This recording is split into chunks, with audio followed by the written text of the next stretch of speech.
Hi everyone, this is Robert and welcome to IDG Live. Today we have an open Q&A, so just whatever questions we've got coming in, mainly focusing in on A Song of Ice and Fire. Quick apologies if you watched these live. Last week I was unfortunately not well, which is why we didn't have it, but hopefully we can make up for that this time. I've asked for some questions from my patrons. I will work my way through them. I will pick up on as much as I can in the chat as we go through. As I'm recording this, today I believe is Thanksgiving in America. So if you are watching this sneakily in between seeing your family, or if you're watching this back a little bit later, if you're celebrating in America, then happy Thanksgiving to you. But let's just go straight into the questions. Per Marcus Rossman saying, hello from a chilly north, where snow is raining down right now. I wanted to ask, what do you think will happen if the Manderleys get their hands on Rickon and then go over to Stannis? A lot is uncertain, but could George R. R. Martin be setting up a stark civil war if Robb's will finds its way to the wall and Davos succeeds in his endeavour? Or perhaps Stannis dies and Davos joins Jon, as in the show. Seven blessings to you all and to the moderators. Well, yeah, I'm sort of covering this in a series of videos at the moment, which is looking at what we sometimes rather loosely call the Great Northern Conspiracy, which is basically the fact that the way that the North is set up right now, the Boltons, yes, they're in control. They've got the Freys there supporting them. The Lannisters, theoretically, though the Lannisters are a long way away. But then you've got all these other northern houses who aren't too happy about that, to put it quite lightly. In some cases, some of them are absolutely livid. Almost everybody has lost somebody at the Red Wedding. Almost everybody blames the Boltons and the Freys. And a lot of them are plotting one way or another to oust the Boltons. Now, the big issue is they don't each know who they can trust. Nobody really knows who's on whose side, and so they've all got to kind of like suss each other out. And crucially, what George R. R. Martin has done is he has set up this situation where there's a sort of a stark succession crisis going on. As far as the world as a whole is concerned, the Starks have gone. That's it. They're gone. Ned obviously is dead. Everyone knows that Robb is dead as well. Bran and Rickon have both gone missing, though the official story being told by most people and believed by the majority of people as well is that Theon killed Bran and Rickon. Then Arya has gone completely missing, and Sansa has gone missing, but she's also married to Tyrion Lannister, technically, so nobody wants a Lannister in charge. So the Starks have gone, which is how the Boltons can stake a claim to Winterfell. They marry Ramsay over to fake Arya, Jane Poole, telling everybody that this is Arya, and that is how they've created this new house, House Bolton of Winterfell. They now claim Winterfell. So, what has happened, though, is we've got this situation underlying all of this where Robb obviously knew that there was a risk after he discovered about Bran and Rickon. Once he knew Arya had disappeared, there was a risk that he would die childless, and so he drew up his will. And his will, as far as we can tell, we didn't actually read it, but it's pretty clear. The will legitimized Jon and made him Robb's heir. So that's what one set of people north of the wall believe. Jon is the rightful heir. Then you have got Littlefinger, who is very clearly here trying to focus in on getting Sansa to be the heir to Winterfell. She is, he tells her quite openly to her face what his plan is that he is going to he's going to marry her off to Harry the heir, and then unveil her as Sansa Stark, and everybody's going to be up in arms, and they will follow her to reclaim her rightful place in Winterfell. That's his plan. We know that Lord Manderley has sent Davos to go and collect Rickon, knowing that Rickon, having heard from Wex that Rickon is over on Skagos. So that's another potential Stark being brought in to be ruling Winterfell. Bran himself is actually, technically, if everybody knew it, he is the heir. But he's gone missing. At some point, he will also return south. So, lots of different Starks, lots of different claims. Is George R. R. Martin setting up a succession crisis? And I think the short answer, to kind of short circuit those videos, is yes, but I don't think he is setting up conflict between the Starks. I think he is setting up a conflict between the people who are supporting each of the individual Starks, which is a subtle but I think quite important difference. Yeah, probably the first to appear will be Rickon. The timings are a little bit hard to work out exactly, it has to be said, but when you get towards the end of A Dance with Dragons, actually you'll find Davos's chapters they end just over halfway through, and the rest of the plot carries on for a little while. And if you try and work out the exact timing of all of these things, after he's gone, then Wyman Manderley heads his way all the way up to Winterfell, and then he's there for a little while. Davos has actually had a good few months, probably maybe 3 or 4 months, to try to get to Skagos, to try to find Rickon and get back. So he might be appearing on the scene earlier than you might otherwise think. Second may well be Jon, depending on how long. Yes, we know he got stabbed at the very end of A Dance with Dragons, but assuming he returns, we don't know how long that will be, but he will appear at some point. Sansa, it looks as though she's probably got a good few chapters into the Winds of Winter before they even start heading north. And Bran as well is probably going to be there for a while. So this will be, they're not all going to converge at the same time. This will be quite a slow motion succession crisis. But then we are going to get people who are trying to work out who do they actually wish to be supporting. So the Boltons will be removed, and then we're going to get this sort of infighting. But it's not going to be, I think, between the Starks themselves. Buttoned Up Reader 6522 saying, by freeing Vel from Stannis' captivity, has Jon stolen her, and do the Free Folk potentially see them as engaged? What role will she have in the Winds of Winter? Yes, so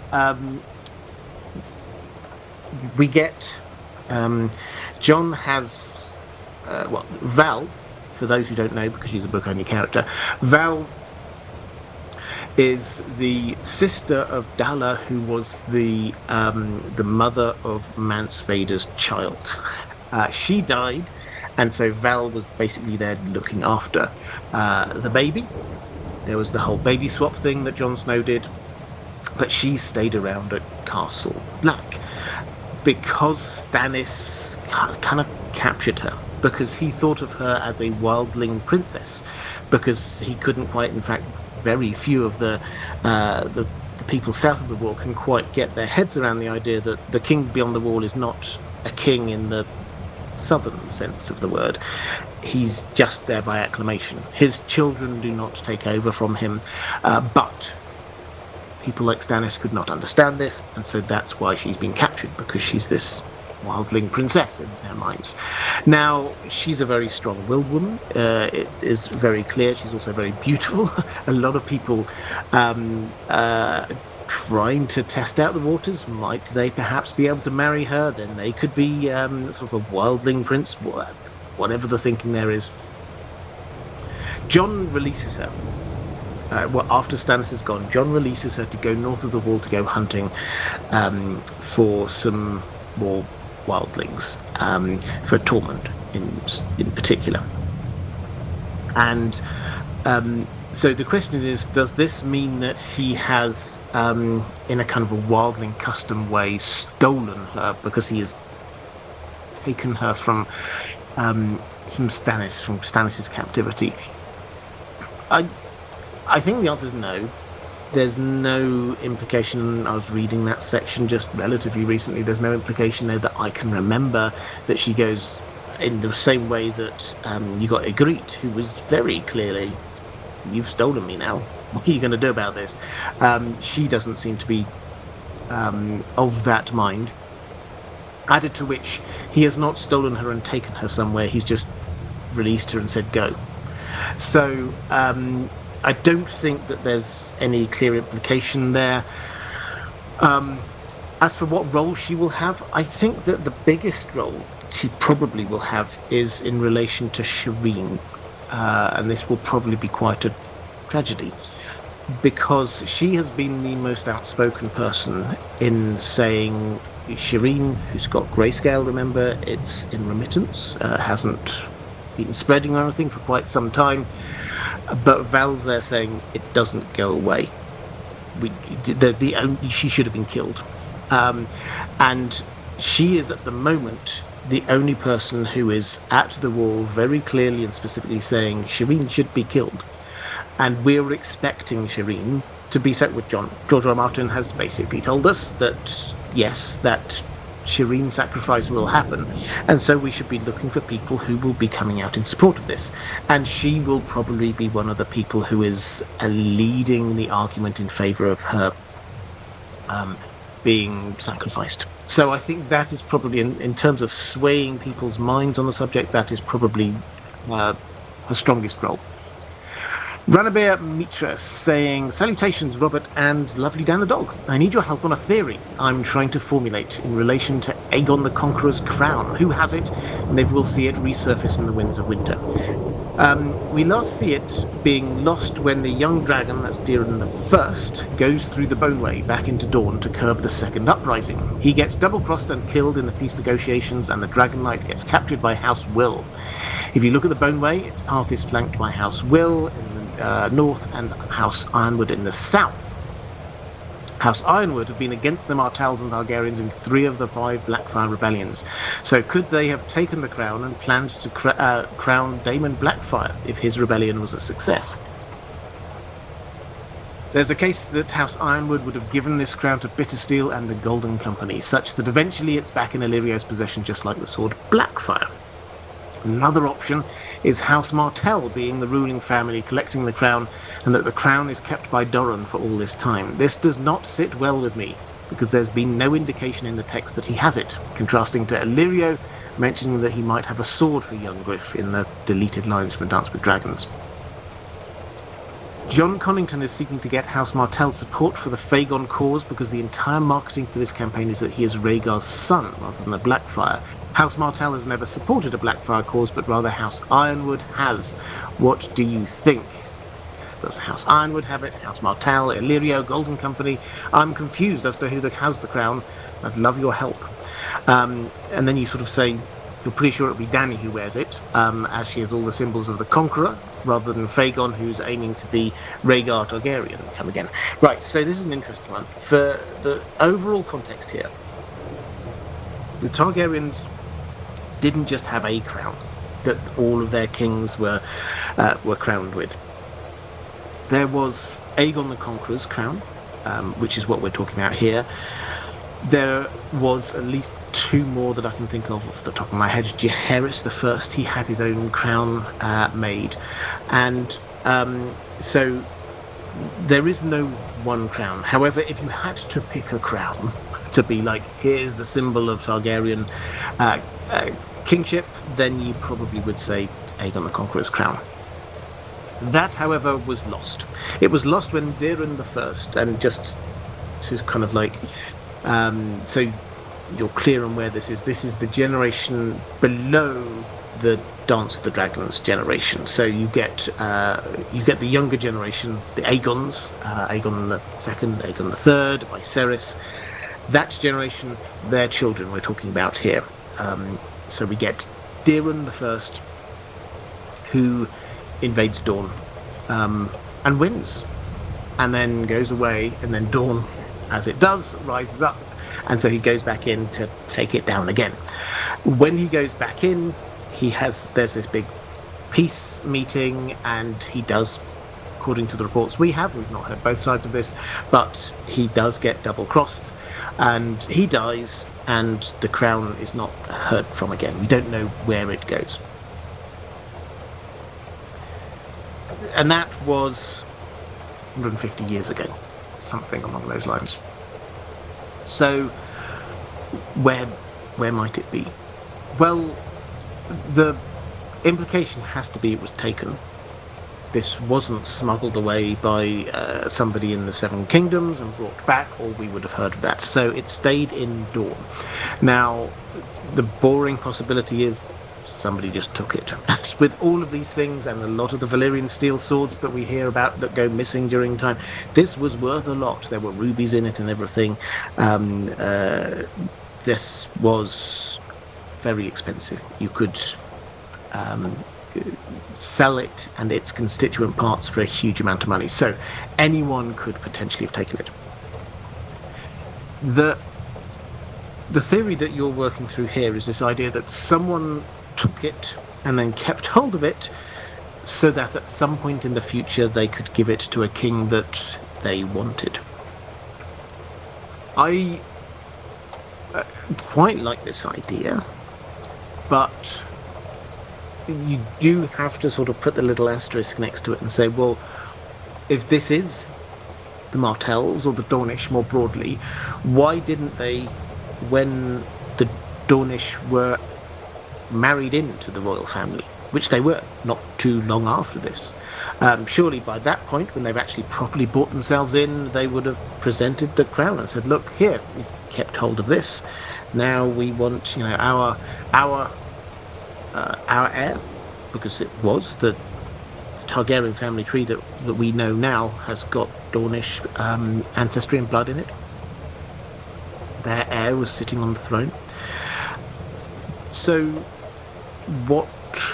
why didn't they? Well, I think the answer is because they didn't have it. Now, my best guess is that, yes, this is going to make an appearance, and it will make an appearance with Illyrio, who has been splashing the cash, getting all of these things that could be seen to be legitimate or legitimizers of his claim to the throne. So we think Blackfire, the sword Blackfire, will make a reappearance. He's already distributed to Dany the dragon eggs, which again would be a sign of legitimacy. So it kind of makes sense that there is a crown there that he would want his candidate to be crowned with. So how did it make its way there? Perhaps somebody sold it and he found it. This is one of those things where we simply do not have the information. So if I had to say, either it is just missing and it's just one of those things, George R. Martin won't tell us anymore, or if it makes an appearance, it doesn't, unless we're given some good reason, it doesn't make sense to me that anyone, any of the houses you mention, kept hold of it for all of that time when Dornish people were on the throne of the Seven Kingdoms, when, as you say, perhaps they were supporting the Blackfire pretender, why they didn't give them that crown.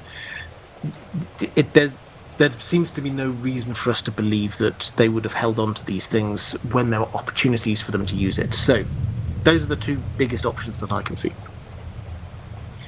Colton Roberts Colton Roberts 3, saying, I love your content. Will you still be re-releasing your Roberts Rebellion playlist? It is my favourite and I miss it. I will, yes. I was thinking about this the other day. So I've said for quite a long time, I've been holding off on re-releasing it because I want to redo it, and I want to redo it ideally in the light of the Winds of Winter. I'm not holding out for the Winds of Winter before re-releasing it, but we do have the stage play, the Iron Throne, which will be based at the Turning at Harrenhal, and we will learn things from that. So I've been holding off on that. The fact of the matter is, though, that we haven't heard anything about that for a while. I think it's still going ahead. I've not heard that it's not happening, but it's when George R. R. Martin now 2 years in a row has sort of said, well, he's hoping it will happen at some point in the next year. It hasn't. So there's a pause and a delay for reasons we don't know. So what I will probably do is start releasing a few of the earlier ones, or other ones that are more standalone. And if we do get the stage play, and if that does reveal a bit of more information, then I will be releasing the things related to more related to the tourney itself at that moment. Just have a quick flick into the chat.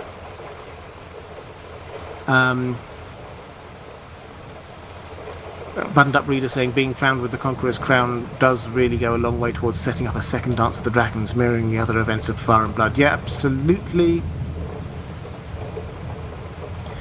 And Class Knock saying, I haven't heard a play update in ages. I hope it's still going forward. Yeah, I haven't heard either. What I'm hoping is that George R. R. Martin, this is not a thing that he seemingly does as it's January, I must do this. But usually some point in the early part of a year, he does give a sort of a blog post with a little bit more of a step back and sort of say how he's getting on, what he's doing, where his priorities are, something along those lines. Not as I say, not as kind of a formal thing, but I think like everybody, when you get to the new year, as the long winter nights are drawing on, and you're thinking about the year coming, it does sort of seem to send his mind in the same way as ours, and just sort of think, well, where am I going? What's happening this next year? And so perhaps we will get an update. It's not a guarantee, but it would be quite nice. Lady Vaughan Strauss saying, hello Robert and Dan, I hope all is jolly. It is, thank you. Can you please speak on Euron Greyjoy's heterochromia? Was he born with two different coloured eyes, or has something caused this? And why do you think he keeps his black eye concealed? Thank you. Yeah, so this is a mystery. George R. R. Martin hasn't told us. So he has an eye patch, and we're told very clearly that the eye that you can see is a blue eye, and it's referred to as his smiling eye. The other one that we know from Theon's POV, for example, when he sees another character with an eye patch, and it kind of gives him these flashbacks to Euron, and he's sort of saying, well, he hopes that that underneath that it doesn't have the same black. I think the phrase is a black eye shining with malice. So, and obviously he's known as the Crow's Eye. So, what's going on? Was he always like that? As I said, we don't know. George R. R. Martin hasn't told us.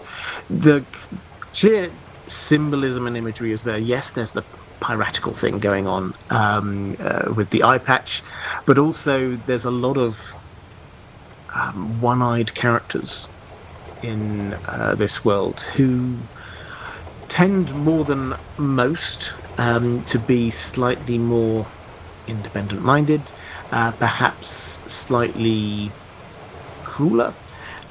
Thinking about characters like Aemond Targaryen from the Dance of the Dragons, we also get characters like Bloodraven, who only has the one eye. What I think, as George R. R. Martin hasn't given us the full detail of this, to the extent that he's left it open, this idea that it is just maybe there's like a bit of dragon glass in there or something like that, a black eye shining with malice. You could read the few references we've got as sort of suggesting that as well. I don't think so. I think it is just two eyes. Probably he was born with it. The fact that he covers one, though, unlike most characters who've got a covered eye, it's because they've lost an eye. If he hasn't lost an eye, if he was born with two eyes with different colours, the implication is that he is trying to hide something. He's trying to cover something up. And the thing he was hiding is this malice-filled black eye. He's got a smiling eye to the world. I mean, the world doesn't see him as a particularly smiling character, but his eye that the world sees is not his full character. There's another side to him, which is a darker side. So that is what it is. As is always the way with George R. R. Martin, I think we shouldn't worry so much about the detail of what's going on with the character so much as what he is trying to reveal to us about the character, as in not the detail of why that is like that, but what he's trying to reveal to us about the character.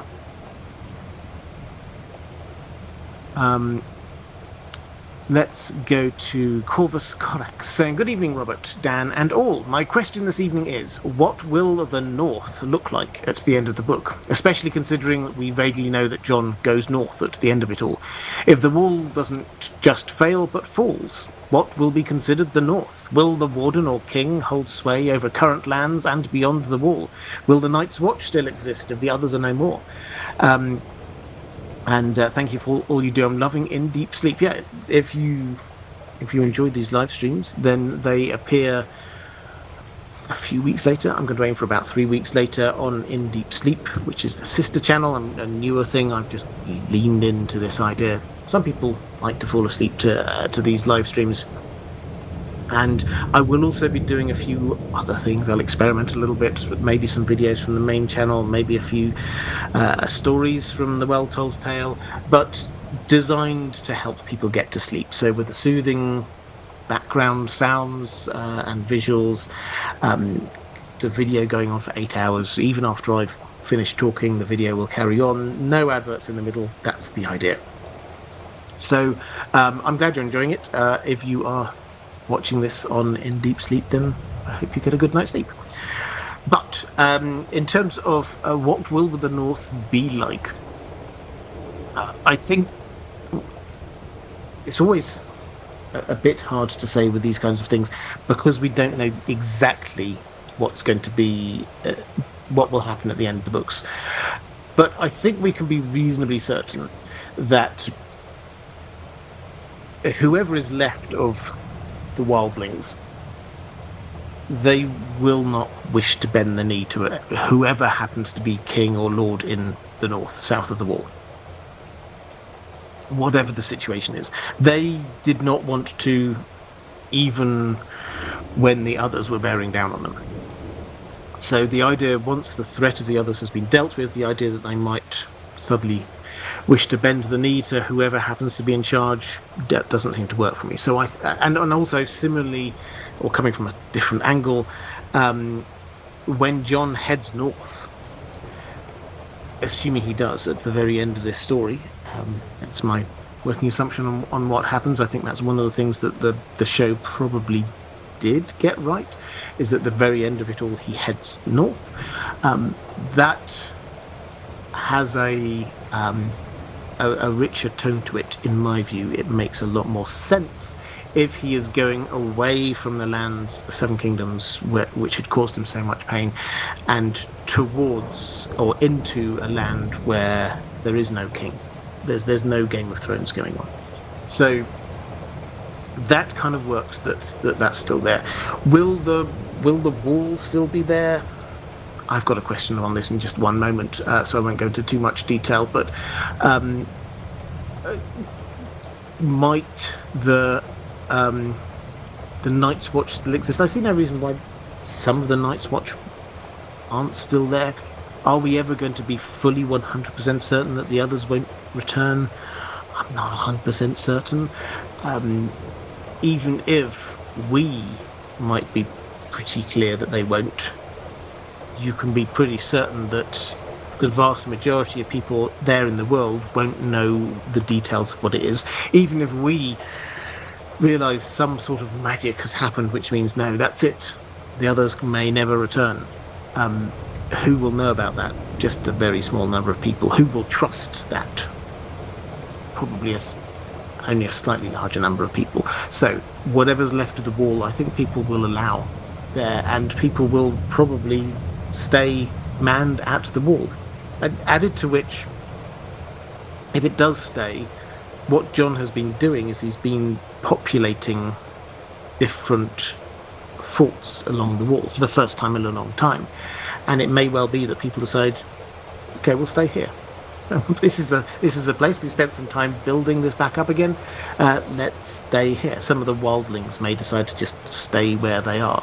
Perhaps some of Stannis's people might find the Night Fort and go, okay, well we'll stay here. It's not, I think, going to just settle back into what it was before, but also I don't think it's just like we don't need this wall anymore. Let's just expand the Seven Kingdoms far to the north. Ginty is saying, or Ginty M saying, good evening to you and to you. I fully agree with all you put forward regarding the Stark spirits being bound to the Winterfell crypts, and I'm curious how the second lives of skinchangers or wargs are affected by this binding of dead Stark souls. That single curious thought opens so many questions for me. Does the magic that binds them allow second lives in their bonded animal? Or is the potential of second lives why there are so many direwolf statues present in the crypts also? Will Melisandre be recalling Jon's spirit from Ghost or from the crypts? Okay, a lot of good questions. If you've not come across this, this is my working theory that the spirits of the Stark kings and lords are called down into, when they die, they're called down into the Winterfell crypts, and they are bound there by some ancient magic and linked into their statue. So, to answer the last bit first, will Melisandre call Jon's spirit back into his body from the Winterfell crypts? And I think the answer is no, on two counts. Firstly, because I don't think Melisandre is going to be doing any calling back of Jon's spirit. I think that's a skin-changing thing. The people who are going to be doing that, it's not her. But secondly, his spirit is not going to go to the Winterfell crypts. The only spirit that seems, as far as we can tell, that seems to go there is a lord of the rightful Stark Lord of Winterfell. Now, there's a big asterisk to this, which we will come on to in just one second, but he is not Ned's son. So Robb was the rightful heir, and then Bran. So that's the line of people who will be going to the Winterfell crypts. In case you're wondering who can be buried there, well, it seems to be the Lord and their children can be buried there. Again, Jon is not one of the children, not one of Ned's children. And whenever he has his dream, he has this recurring dream of going down into the Winterfell crypts, and the spirits of the Starks say, this is not your place. All of which seems to suggest that that's not where his spirit is going. His spirit is going to go to, and all of the foreshadowing we've got for this is he's going to go into Ghost.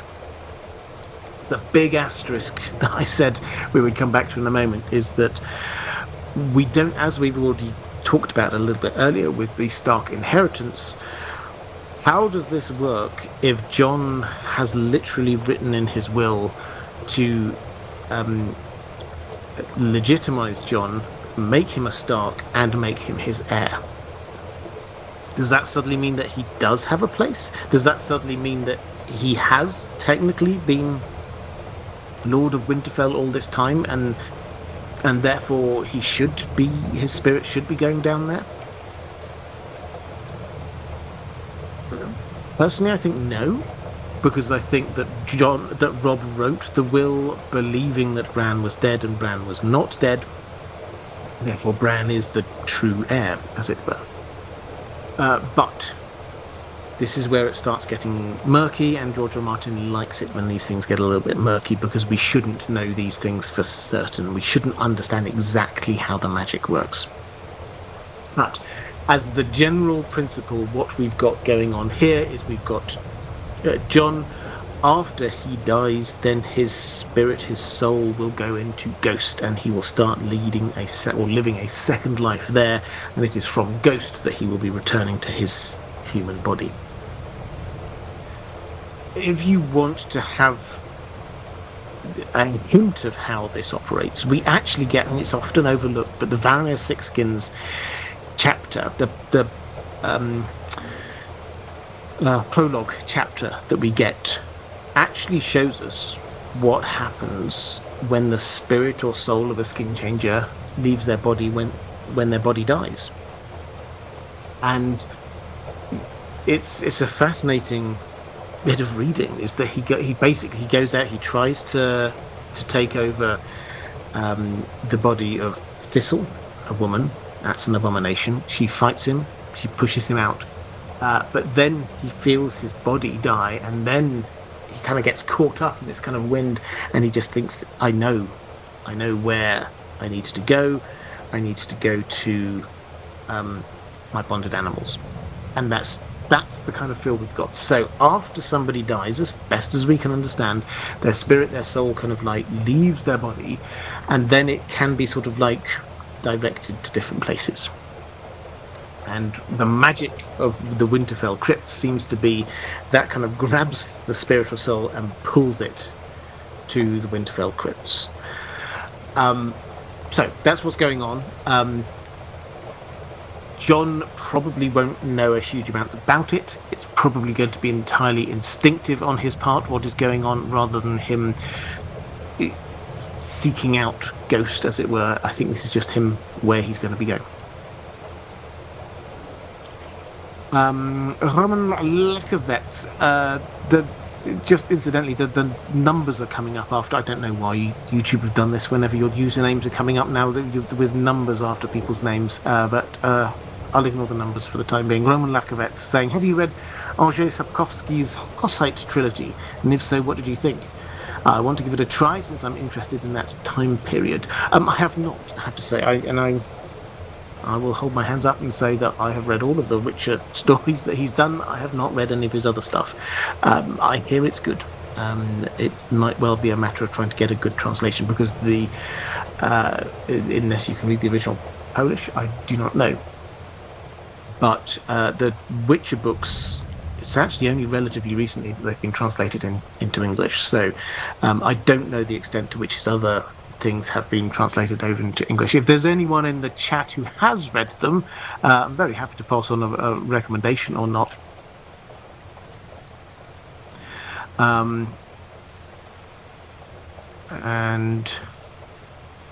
Dom Livesey asking if I've read Asimov's Foundation series. I have, although it was a little while ago, I will have to say. And I do very much enjoy the TV show. It's on Apple, and then it's really good, really well made. I like a lot of things on Apple. They it's one of those things that just sort of slowly dawns on you after a time, is that they don't produce as much as, say, Netflix or something like that, but what they do is very good. Right, let's go to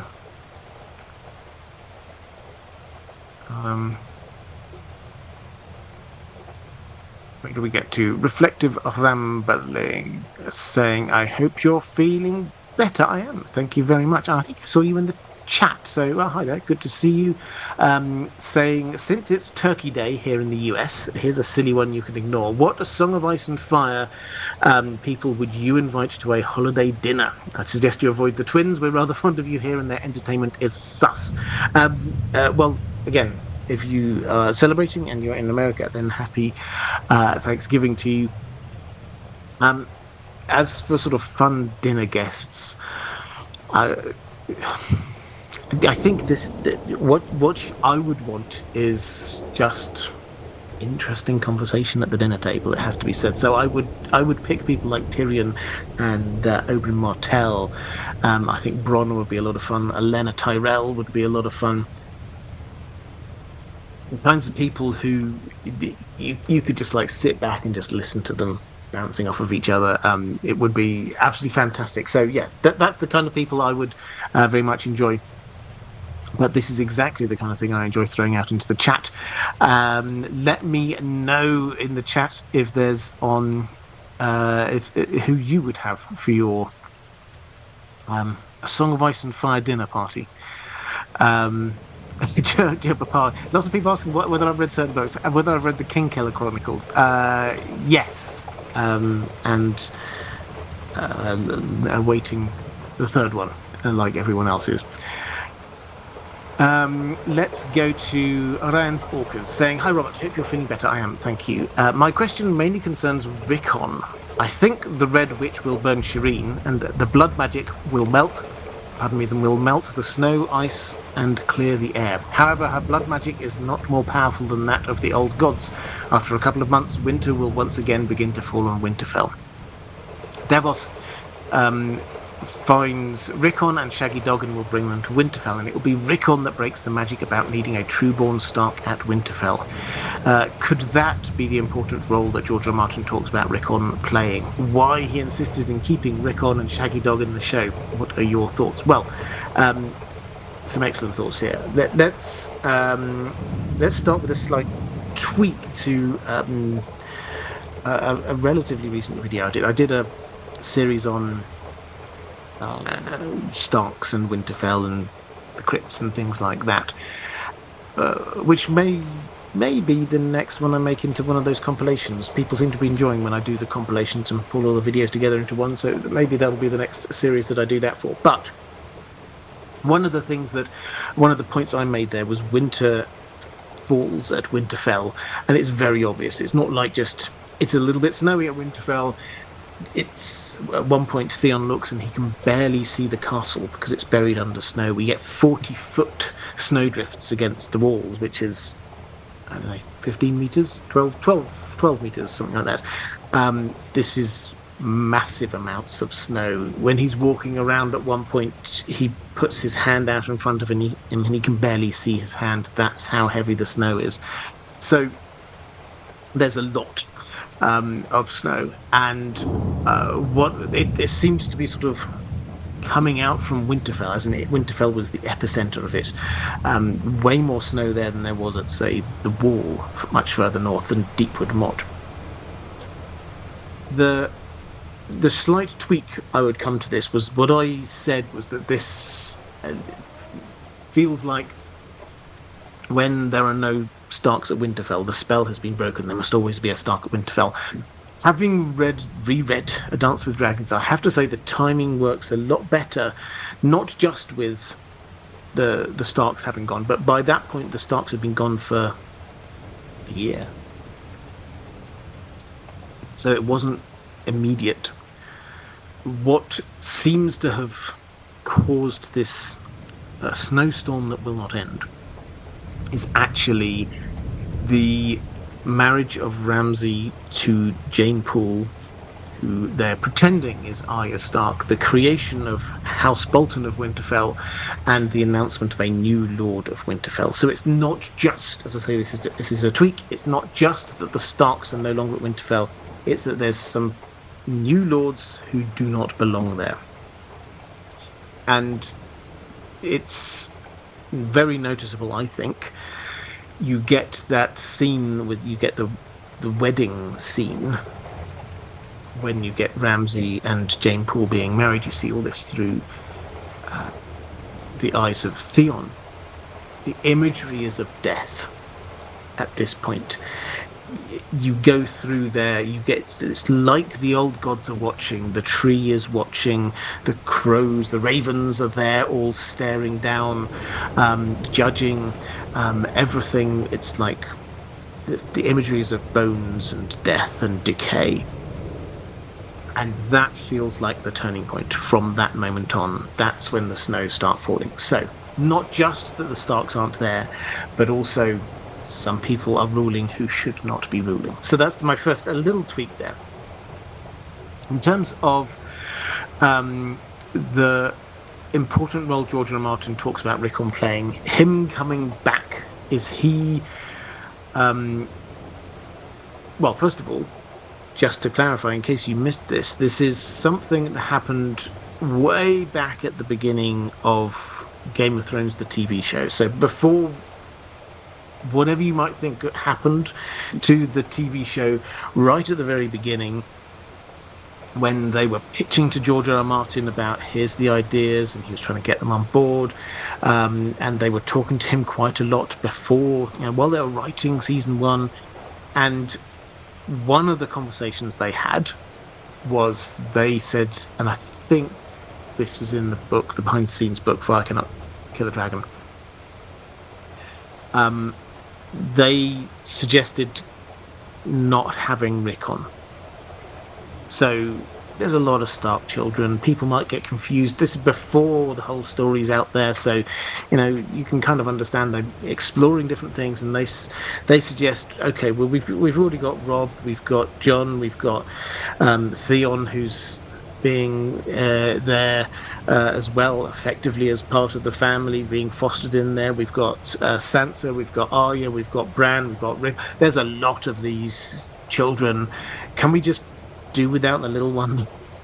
Because reading the story, which they had at that point everywhere up to A Dance with Dragons, that hadn't come out at that point. Reading the story, so they understand we're saying, well, he doesn't do much. He's not a POV character, and it's not clear that he's needed if we're having to keep this streamlined.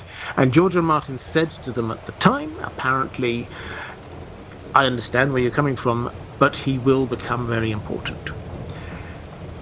And we've been waiting since then to find out what is it, because the working theory from everybody is that his fate is that of the name of his direwolf, Shaggy Dog. It is a Shaggy Dog story, a long, convoluted story that is a bit anticlimactic.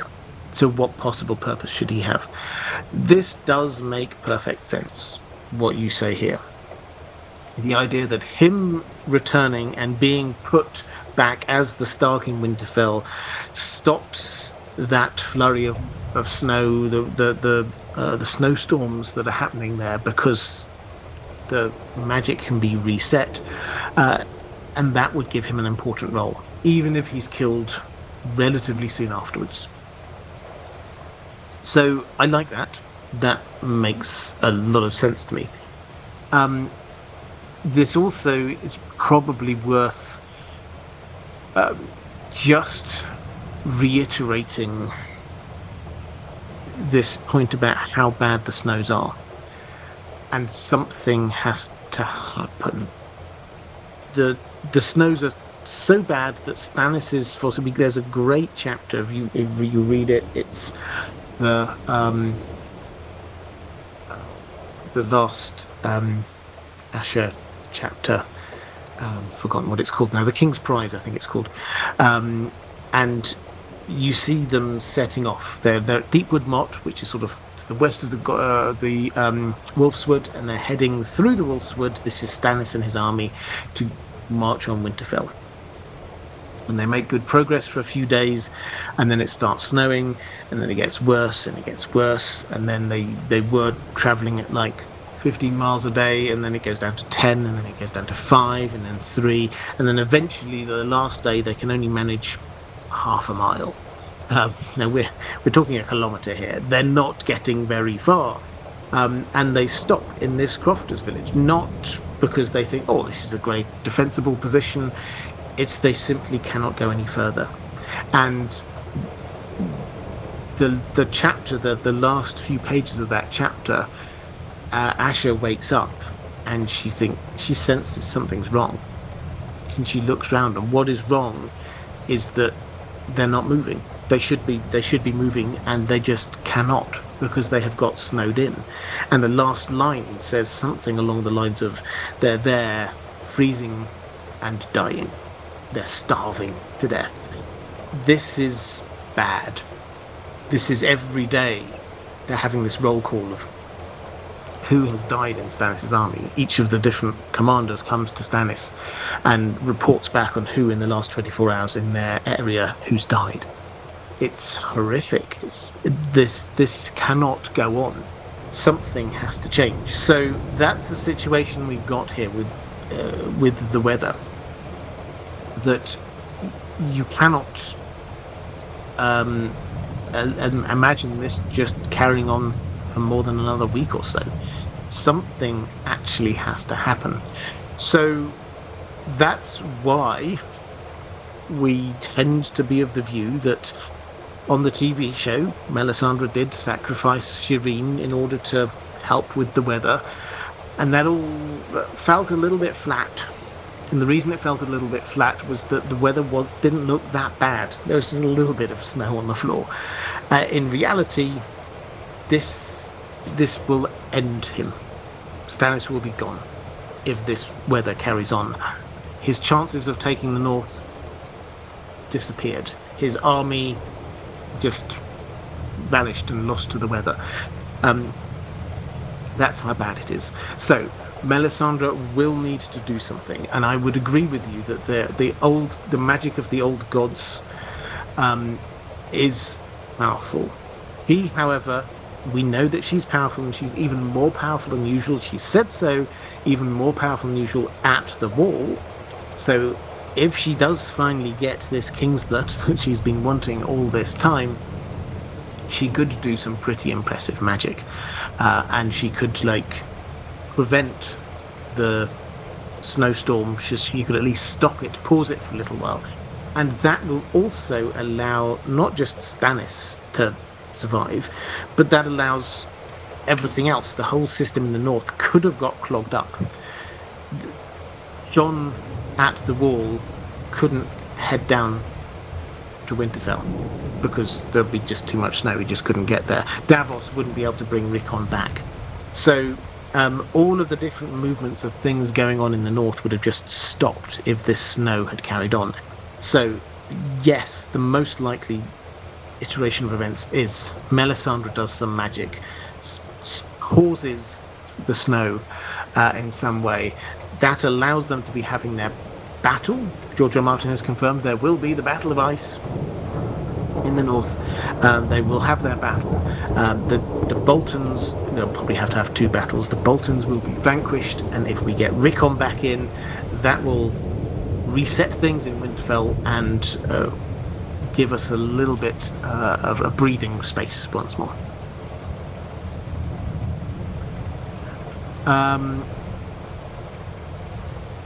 Do the unicorns and Greek weirwood? Do the unicorns and Skagos wear snowshoes?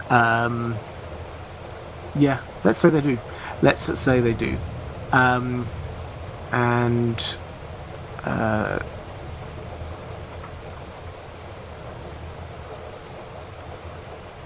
Jerb Parr saying, I never believed the shaggy dog theory. Yeah, it's not so much the shaggy dog theory as the that's the direwolf name theory, which seems to hold, but then you have to have what does shaggy dog mean? A quick flick back through the chat. Do you think Tywin, this is Leighton Deeks, do you think Tywin was already dying of poison before Tyrion finished him off? Perhaps Varys, I did a whole video on that one. Yes, I do think he was dying of poison. I think that's why his body, I mean, there's some pretty unpleasant descriptions of what was happening with his body, but it sounds like poison, but I don't think it was Varys. I think it was Oberyn Martell. And question from Redline saying, could John Connington think Jon Snow was named after him?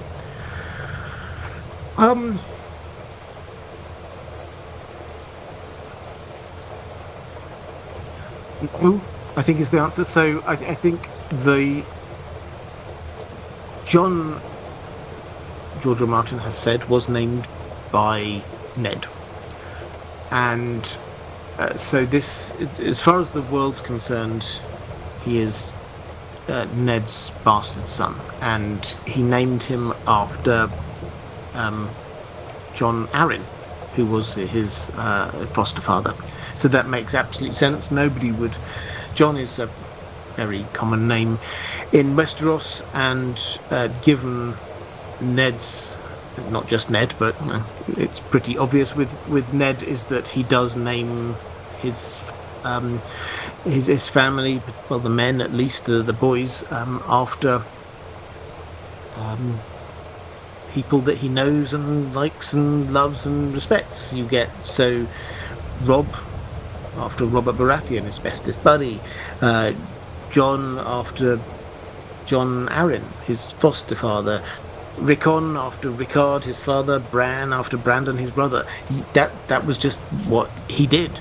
So no, there's no reason for that. The only question you would have was if John Connington thought that John was secretly Rhaegar's son, would he therefore have secretly named him after one of Rhaegar's friends? And again, I think the answer is no. On both counts, I don't think he did think that, and I don't think he did know that who John truly was, and even if he did, I don't think he would think that Ned would name him after him. Levac saying Tyrion would bring, this is the dinner guests, Tyrion would bring the best bottle of wine available in the country. Absolutely. Kimberly Faye saying Tyrion, Marwyn and Dario. It'd be a fun group, wouldn't it? And Angelos Lucatos saying, I'm pretty sure he hasn't read book 3, if you're talking about King Killer Chronicles. I wish I had. Right, let's just have a quick flick through. Weirwood saying, unless Lyanna named him John. Well, we've got, I say we've got confirmation. George R. R. Martin, in answer to a question many years ago, did clarify that John was named by Ned. So that's why I say that. That doesn't mean that Lyanna might not have named John something else, his true name, his Targaryen name. I did do a video on this ages ago. I think there's a fair to middling chance she would have done, but she would have understood, I suspect, that you can't go around having, if you want this child to be hidden and pretending not to be a secret Targaryen, you don't want them going around being called Viserys or Rhaegar or something like that. People go, why on earth is this Lord of Winterfell calling their bastard child that? No, it had to be a name which made sense. Vladimir Kozak saying, finally caught you live again. Welcome. Also, Carl is cheating on you with the Song of Ice and Fire YouTubers Gallbladder and Shaft. If you're saying my wonderful moderators moderate for other people, then yes, more power to them. It's a fantastic thing. The moderators, in fact, if you're here, now's the time to give a bit of love to the moderators because they are amazing. Please go and share a little bit of love with them. The reason why the chat is such a fantastic place is because the moderators keep it that way. But yeah, I don't hold my moderators to be here at all. They do it entirely voluntarily, and they are absolutely wonderful for it. I'm also, I'm not a gatekeeper about this. I think the more YouTubers out there talking about these books that I love, the better. And if people go and support them, if I can support them, then that is fantastic. So yeah, all good stuff. Anonymous H said to UN, what plot points do you think gives George R. R. Martin such a hard time? Where is he stuck exactly? I think I've got a question on this somewhere in from one of my patrons as well. But I did a video. I can't remember what I called it now. Called something like "Why is it taking so long?"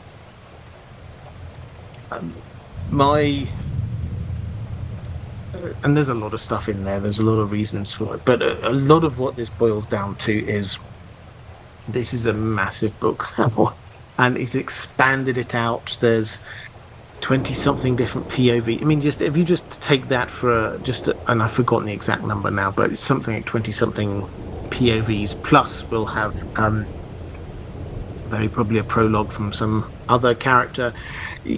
We could well go for 20 chapters, which is almost a third, given the fact that the chapters, he's writing longer chapters these days than he used to, which almost a third of the length of book one, without repeating a single POV character. That's how wide and sprawling this story is. We've got bits of plot happening in Meereen, the Dothraki Sea, Bravos, the Eyrie, Old Town, King's Landing, down in Storm's End, heading towards Storm's End. You get the idea. We've got so many of the different plot points. But it's not just the size. The biggest thing I personally think which is holding him back is the same thing which happened with the Dance with Dragons, which is what he at the time called the Meereenese knot. He explained all of this after he finished writing A Dance with Dragons, and this is to do with his writing style. And he basically said, and this will bleed into Winds of Winter, because the exact same issue is going on in the Winds of Winter, which is that Dany was in Meereen, and lots of different characters were all arriving in Meereen, and he wasn't sure which order they should come in. He viewed it as like all these kind of like strands of bits of string that's all like coming in, and he knew that if one character arrived before another character, then that would completely change how the interactions worked, than compared to them happening the other way around. He gave an example of Quentin Martell, and he said he couldn't, initially make up his mind. When does Quentin arrive? Does he arrive well before Dany gets married? About the same day before she gets married, or after she gets married? How they react to each other will be quite different according to those, simply when he arrives. And because of the way that he writes, he actually went off and wrote forward on each of those different possibilities. He wrote a few chapters forwards in each of those different possibilities until he finally decided, you know what, we'll stick with him arriving the day before, which is what we have now. But that you extrapolate out to all of these different things. When does Tyrion arrive on the scene? Is it before she goes away? Is it after she goes away? What about Moqorro? What about Marwyn, who's arriving down there as well? You've got all of these characters. Does Tyrion arrive at the same time as Jorah? When does she leave? And each of these different threads, he was trying to work out how do they intersect all these other threads, and then work, therefore, what is the best story that I can write through all of that. He called that the Meereenese knot, because he got all of these different threads so muddled up that they kept on getting caught up, and he tried them in slightly different ways before eventually he managed to get it to work. That is going to happen with almost every storyline we've got going on. The example I use quite a lot for this is the Riverlands, because I think it's probably the most it's the easiest to understand the difference. We've got a lot of different groups and characters in the Riverlands at the moment. We've got Brienne and Jaime, who are our two POV characters. We've also got Lady Stoneheart and the Brotherhood Without Banners. We've got the Super Pack of Nymeria and the Wolves. We've got the Blackfish. We've got the Blackfish's old garrison of Riverrun, which Jaime released out into the Riverlands.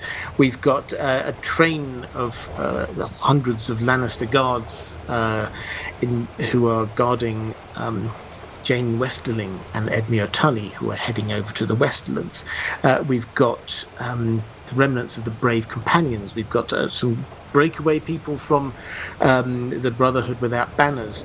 We've got who else have we got there? We've got the Hound, who is still there. There's so many I could carry on, but you've got so many of these different characters who are there, and the order in which they intersect with each other completely changes how the story in the Riverlands might develop. Do does the Hound re-emerge, as we assume he will, but does he re-emerge at the beginning or towards the end of this story? He's on his own a significant character who will interact with people, and what happens if he interacts with Jaime? That's going to be a massive sort of encounter if he does. What about that garrison from Riverrun? Are they going to? Will the Blackfish find them, or will Lady Stoneheart find them first? Could she get them on her side first? That then completely shifts the balance of where they might be and what's going on with them. And and you can get then each of these threads you can add on another. So if we got Lady Stoneheart, and I'm not saying this would happen, but if she suddenly gains this extra group of soldiers, might they then decide, oh, we can now proactively go and attack something or somewhere? Might that mean that might they go and try and stop that train heading the wagon train heading west? If that happens, does that mean other people don't? And it starts, all these questions start stacking up, and it's all a matter of what order different people run into other people. And that's not something that we can plot out here. That's a matter of which order does George R. R. Martin want them to arrive in for his story. So that's what it is. It's the Myronese knot writ large. It's the Riverlands knot. It's the Northern knot. It's all of these different knots that are happening in different parts of the story.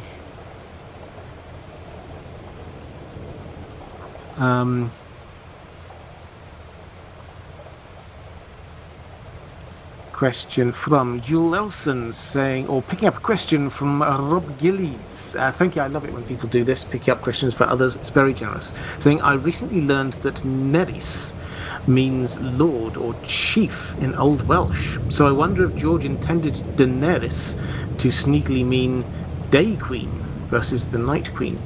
Daenerys. Oh, interesting.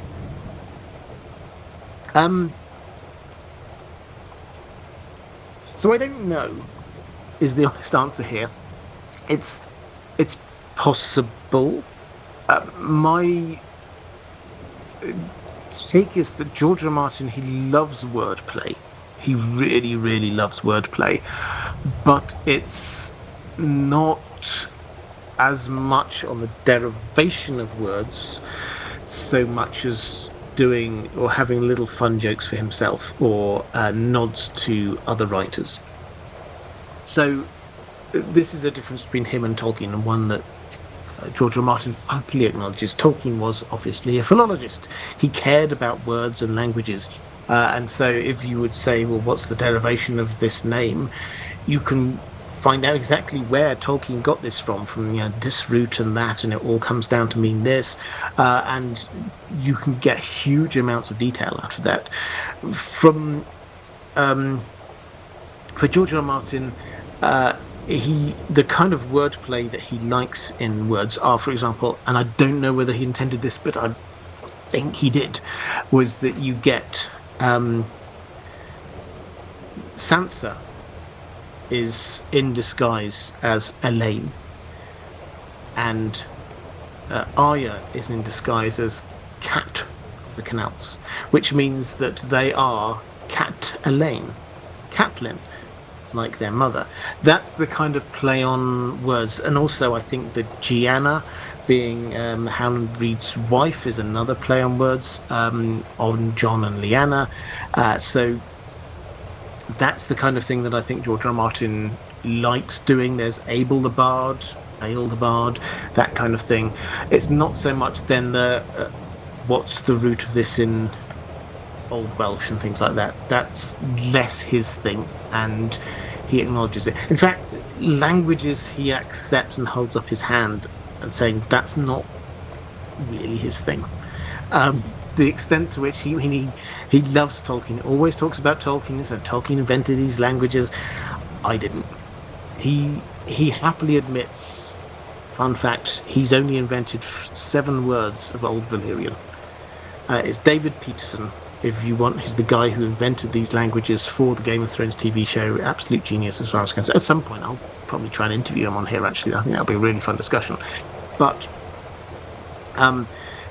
George R. Martin doesn't do that. He doesn't go through ancient languages and try and draw out meaning from them that much. So I love the idea. I love this, the day king, day queen versus the night king. Yes, sounds great. Doesn't feel to me like how George R. R. Martin tends to use language.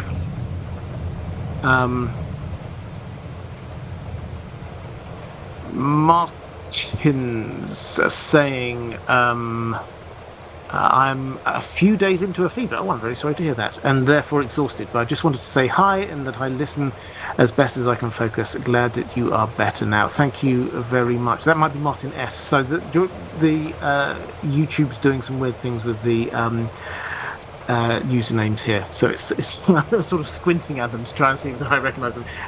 Martin S. I hope you get better soon. Yes, there's a sound like my mother. There's a lot of it going about. So it's it's fever time of year. Right, let's go to a question from Sean Gutland saying, "Hello, comrade, and to you too. Hope you're feeling better." I am, thank you. With Westeros being inspired by Great Britain and myself being a card-carrying Geordie, for those outside of these small islands, that means that he comes from the northeast, from Newcastle. I can't help but feel a kinship with the northern houses, says Sean. Admittedly, this connection is aided somewhat by the great northern houses having generally laudable qualities. I was wondering if this holds true for yourself and the guys in the chat.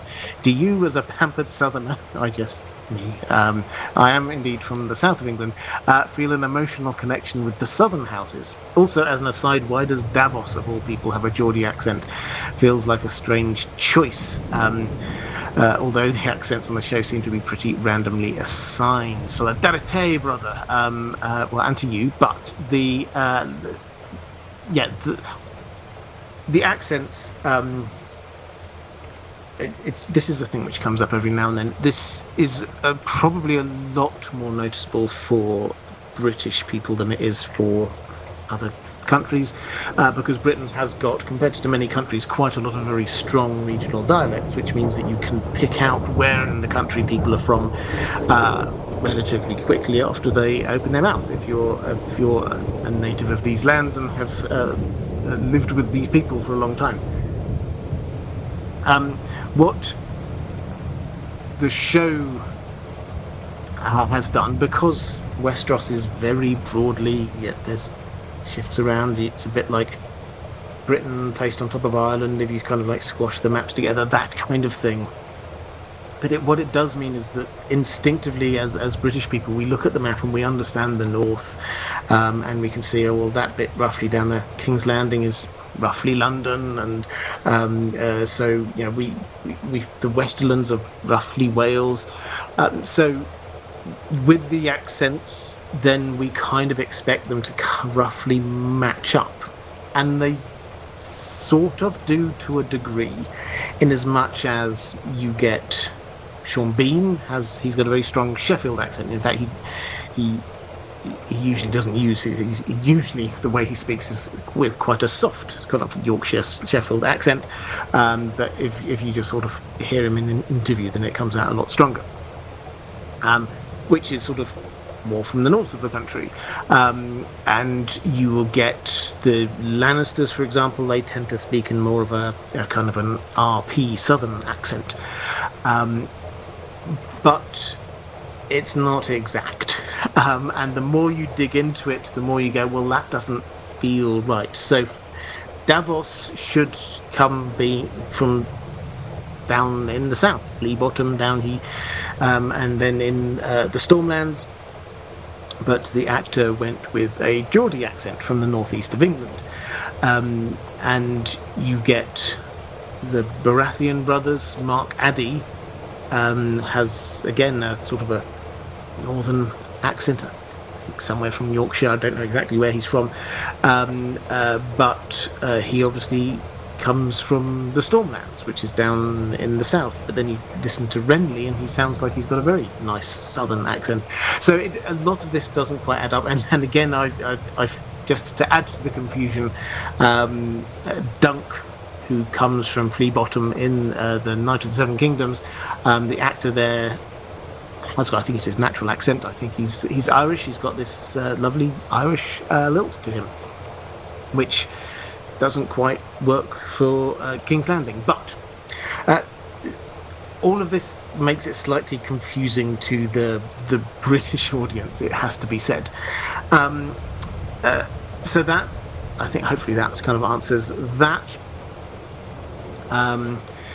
And then you're asking whether, being someone from the south, I have more of an affinity with the southern houses, and I have to say no, because the way George R. R. Martin writes it, as you quite rightly say, he writes it so that we start off being incredibly sympathetic to the Starks. They are the people that we are supposed to be sympathetic with. If you think about who are the POV characters in Book 1, well, other than Tyrion and Dany, it's the Starks. We're hearing their story. Book 1 is basically their story, with just, Dany, who's miles away from everyone, living her own story, never coming into contact pretty much with anyone else from the mainland. And then we just have this one counterpoint in Tyrion.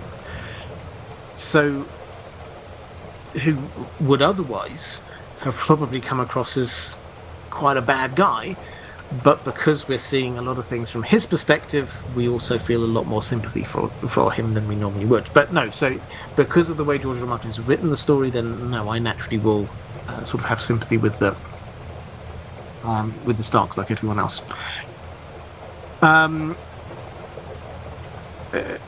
Jimbo Lambo saying King's Landing is likely to be more of a melting pot of accents than any other place through migration. Yeah, absolutely. But still, in the same way, if King's Landing is broadly London, and I think we should acknowledge that there is a London accent, there's sort of a Docklands accent that would be there from the melting pot as was back in the day. I just having a quick flick through. Lorelei talking about Patrick Stewart, I assume that is, saying he's from Yorkshire, worked to lose his accent for work. Yeah, absolutely. Benjamin saying the Starks had northern accents only because Sean Bean wouldn't change his. Well, I mean, we have to go with what Sean Bean says, surely. Okay, right. Let's go to question from Sean Gotlander. Just did that one. Rustler saying, assuming Bran does become king at the end of the books, this would almost certainly lead to a succession crisis upon his death, since he cannot father children. How do you think he will deal with this problem? Is a great council the most likely option, or will the throne go to the Starks? Most likely Sansa's children, assuming she has any. Well, yes, this is the... well, first of all, we do think that Bran will be king. This is... And I've never 100%, I think, got a confirmation anywhere, seen confirmation anywhere, but the clear implication of everything that we've read and seen from George R. R. Martin and the showrunners is that is the third of the 3 WTF moments that they said that George R. R. Martin revealed to them when they had their massive handover meeting. The others being the Hodor moment and Shireen.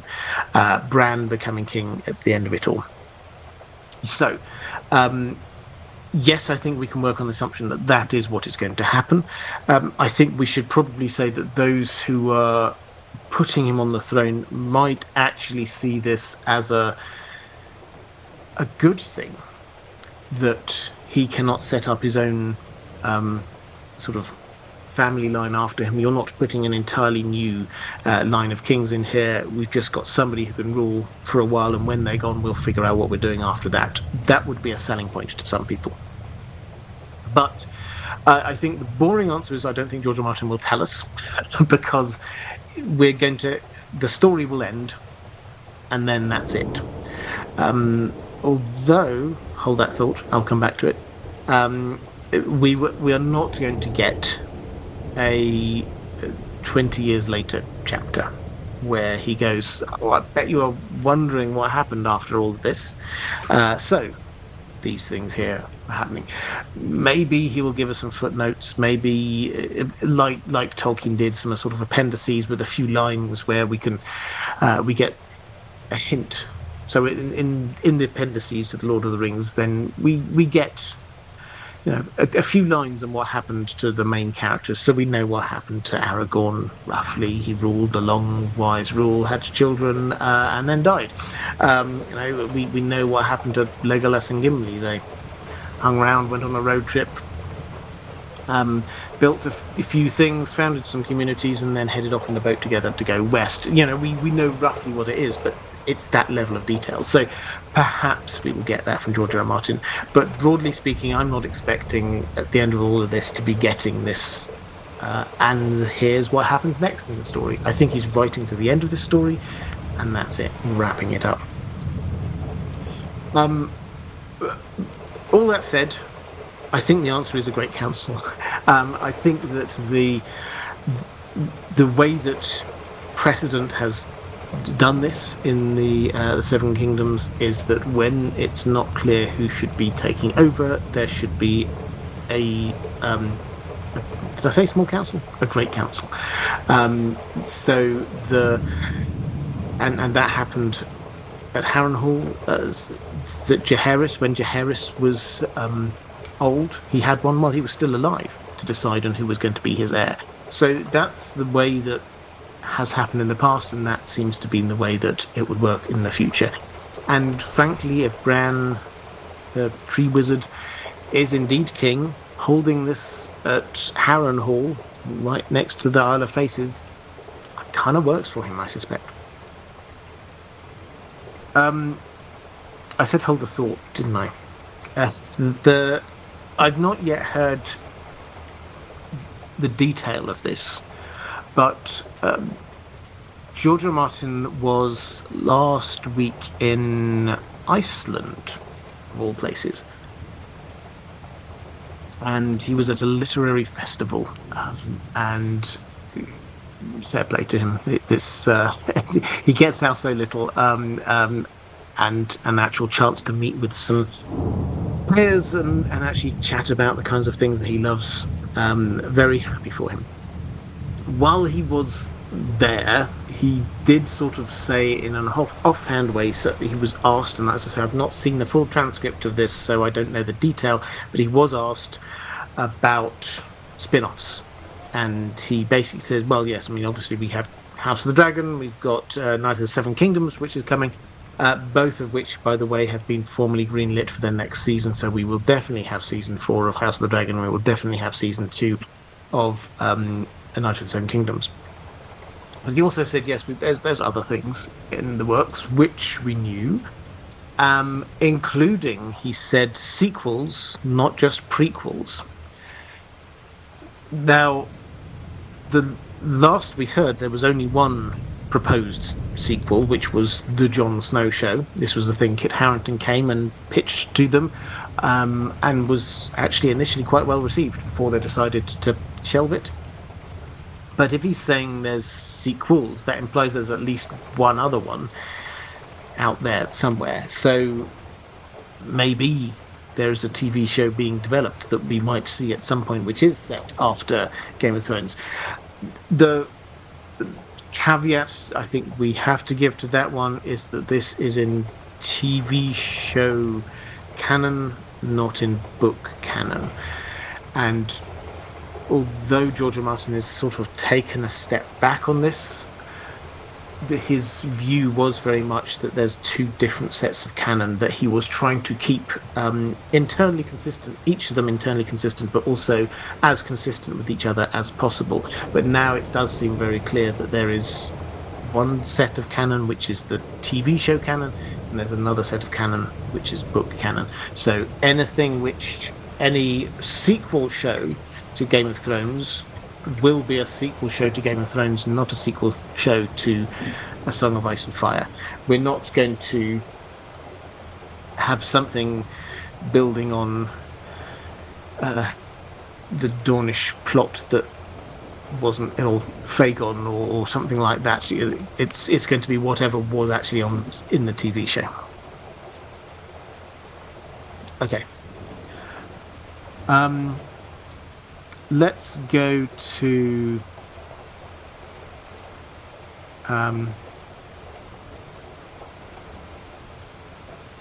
so somebody said, just in the chat, somebody was saying it might be about Arya heading west. I mean, that's the working assumption that I've seen a lot of people have, is that seems to be the most likely. If you had to pick a thread from the end of Game of Thrones, the TV show, that seems to offer the most potential, then Arya going off to explore the world seems to be good. That would suggest to me, if we did go down that route, then perhaps we might not get the Corlys Velaryon show, because that would be quite similar. A cool character heading off and exploring the world of Ice and Fire. You don't need two shows like that. So, I mean, I'd love two shows like that, but I don't think they would commission two shows like that. So yeah, the Arya show is probably the most likely. Let's go to Rustler saying, good day, Robert. Hope you and Dan the dog are well. What role do you think Meera Reed will play once Bran returns from beyond the wall? In the show, she simply leaves the plot never to return, but I think this is unlikely to be the case in the books. What are your thoughts?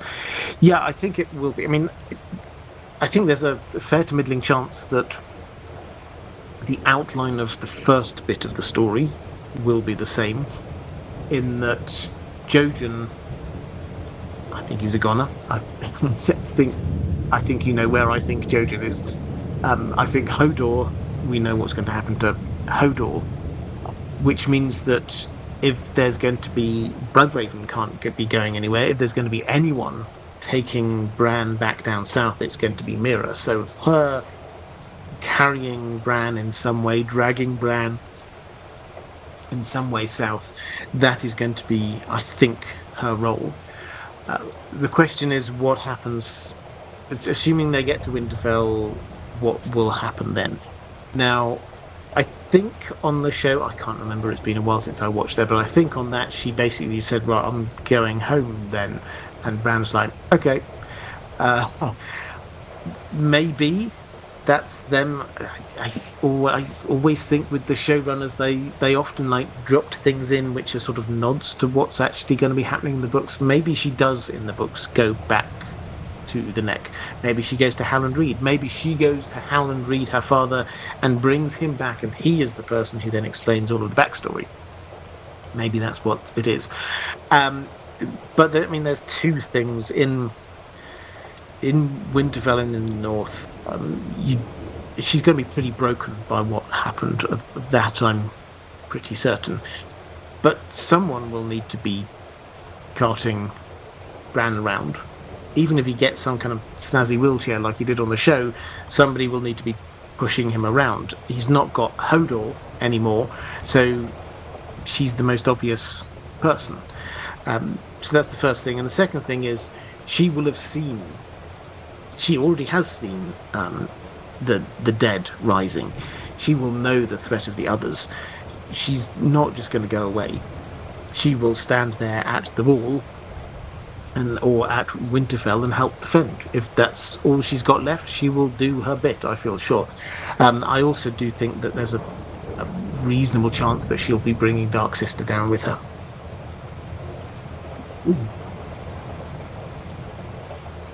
Let's go to Agolos Lukatos saying, hey Robert, I hope you're feeling better. I am, thank you. What do you think is the current status of The Winds of Winter?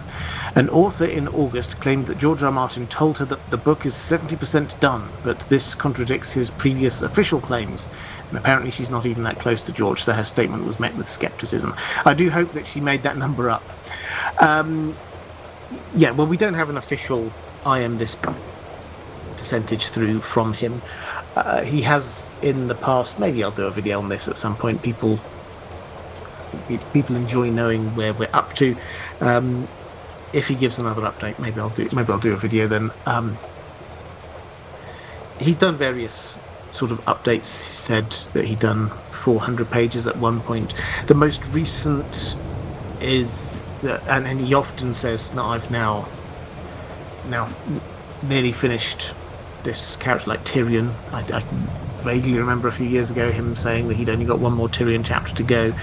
And he often says, I'm now doing this person, a chapter from this person's perspective. There's very famously, there was a picture of him, I think he was on some chat show in America many years ago, from his office, and there was writing on his computer, and you could tell that he was writing an Asher chapter. But the most recent sort of update we had is from, I'm gonna say, 2-3 years ago now, where he said in a couple of different ways that he was about 75% of the way through, that he'd done 1100 to 1200 pages. This is probably manuscript pages, which is not exactly the same as actual pages when they finally end up in a book, but and he was thinking he was about 75% of the way through. That, as I say, that was, I think, about 3 years ago. Since then, he has definitely said he has been writing stuff. It's not that he's not been doing anything, and he said he's done some pages. I wouldn't wish to speculate beyond that. And to be honest, I don't want to put any more pressure on him. There's lots of people who put pressure on him. The answer is he's closer to the end than the beginning. And every day or every week or every month, he gets even closer to the end. The problem is that he doesn't just write in a very linear form, start at the beginning, go to the end.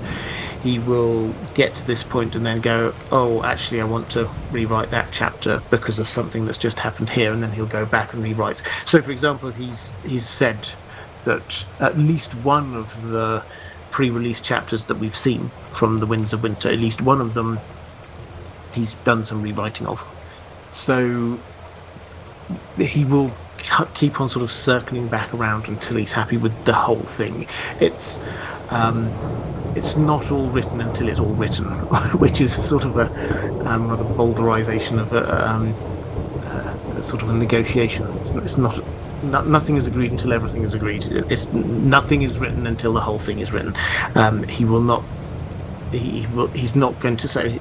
He might say, "Oh, I've now written the Cersei chapters," but then if he writes something in, I don't know, Euron, that means that he now wants to change something back in one of the earlier Cersei chapters, he will just dive back in and rewrite that.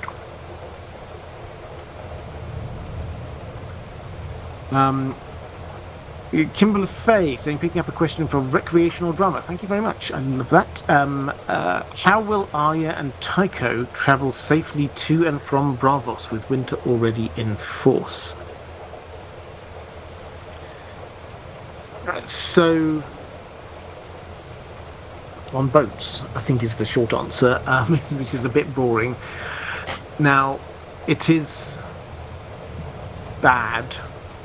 There are storms, and it is dangerous travelling, but there's no indication that it is not possible to travel between Braavos and even the north. So Tycho Nestoris is heading back. We last see him in the pre-release chapter from The Winds of Winter, and as an aside, I think that Theon chapter is the one least likely to be rewritten, because it was officially published in some sort of later versions. He wrote it while he was writing A Dance with Dragons, but decided not to include it in that book, but to include it in the next book. But Tycho Nestoris is now heading up from Stannis up to the Wall, where he is going to be heading back over to Braavos with Justin Massey, where they're going to be getting the loan out from the Iron Bank, and Massey will be amassing. an army to bring back over to Westeros. There's no indication that, although yes, there are storms and the weather out there is very choppy, there's no indication that you cannot be travelling to and fro. So that goes just as well for Arya as it does Tychonosaurus. So yeah, it's just boring answer on that one, I'm afraid. Which does mean, though, that all of the travel to and fro that needs to be happening, it's not just those two, but even further south, Dany, presumably at some point, will be emerging with this huge fleet. We get the High Towers have gone to look for some cell sails from Lys. They will be coming back. There's a lot of travel to and fro that could still be happening in the books. None of it as yet has been affected, other than the bad weather, has been affected by the coming of winter. As Agreed Woodward says, moving water freezes later than still water. Carlcast saying a massive masses. Yes, that's exactly what's going to be happening. Sir Steve the O saying, good evening, Robert. I'm glad you're back on your online feet. Hello to the community. Pondering on the mysteries of Marwyn. Actually, I just had a sudden thought. Apologies, Steve. I will answer this in just 1 second. I should plug. I was told that I should plug things. I've got some because it's going to be Black Friday tomorrow. I always forget this kind of thing. But there's almost certainly, if you look at the things down there, the merch, almost certainly there's a sale. I've not checked because I'm rubbish at selling stuff. Almost certainly there's some kind of Black Friday sale. I've also got a really exciting t-shirt coming up with spoilers, with some fantastic original artwork from well, it's not original, but I've been talking to Esach, who's one of the most amazing artists in this community, and going to be doing one of his wonderful paintings on made available through here on t-shirts and mugs and the like. So and I'm going to be trying to pick out a few great artists and do that, so it's not just my stuff, but what I think is just excellent art that I think lots of people would like. But anyway, check out the merch.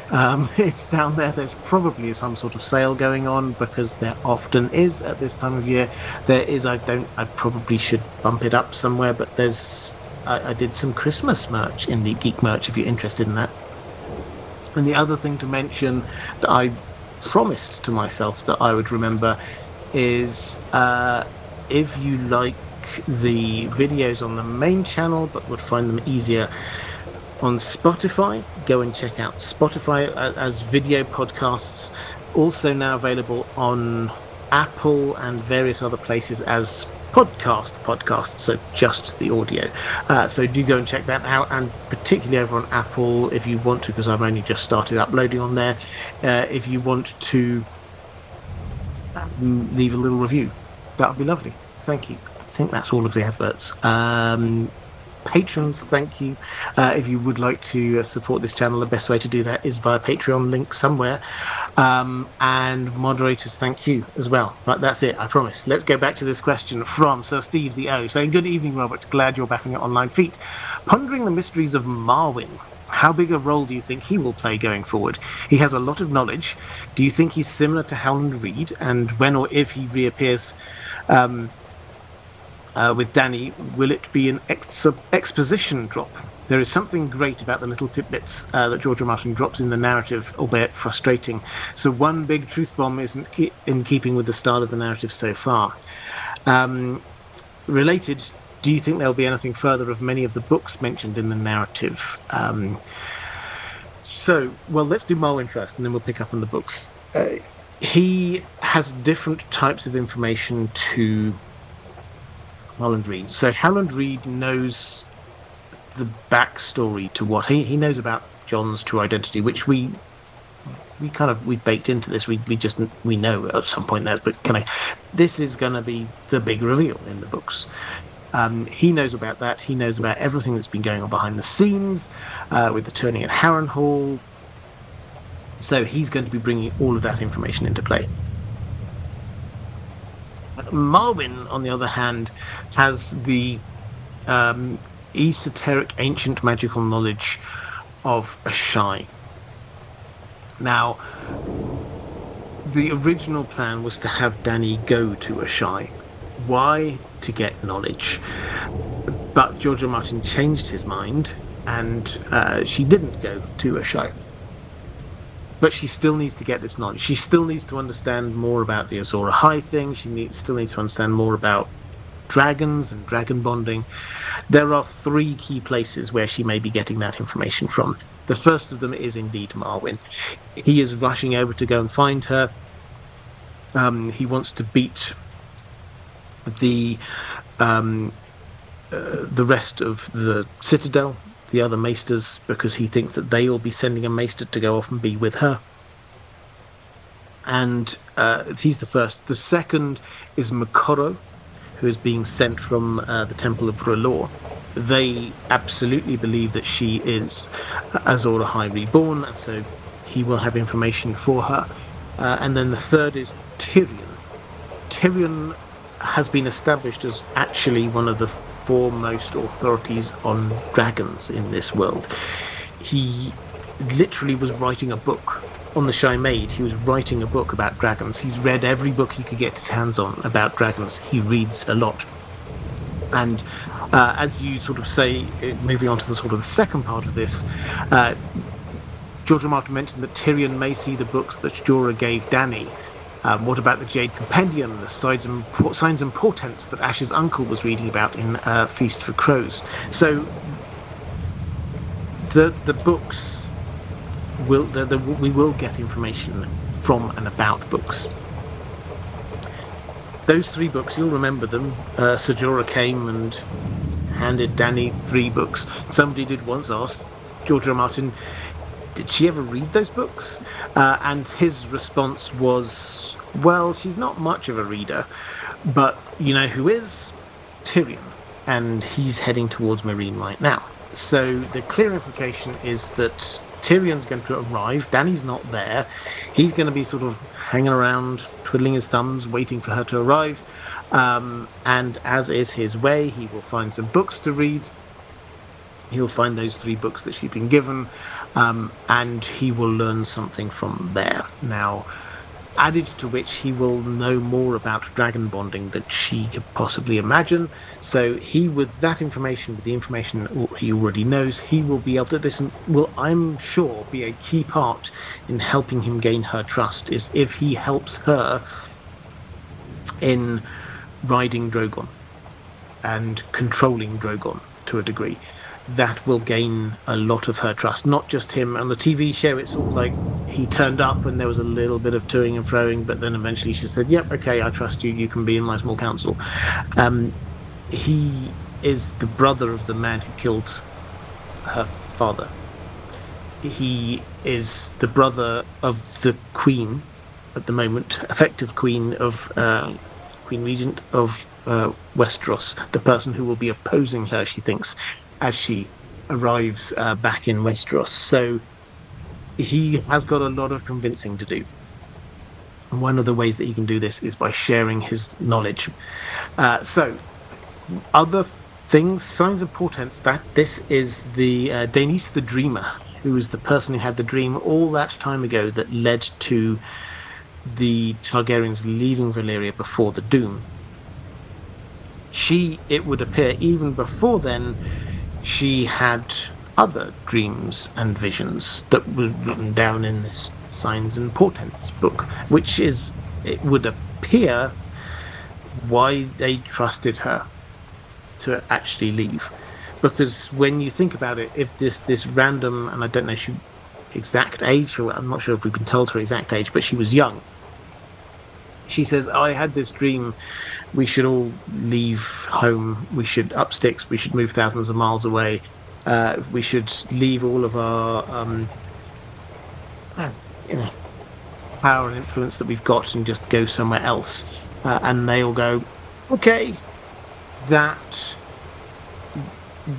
is the only thing, that would only happen if she's proven her worth in some way. And so she, before that, clearly had these other dreams and visions which were true. They were recording signs and portents, and then, yes, Asher finds her uncle there reading, or the reader he's known as, reading 3 pages or he's reading the Book of Lost Books, I think it's called, which says there's 3 pages of signs and portents has been discovered. So again, this ties in with Marwyn the Mage, who goes away and discovers a lot of these ancient things. So we will get a bit more information, I suspect, through that, but the biggest thing will be Sam in Old Town.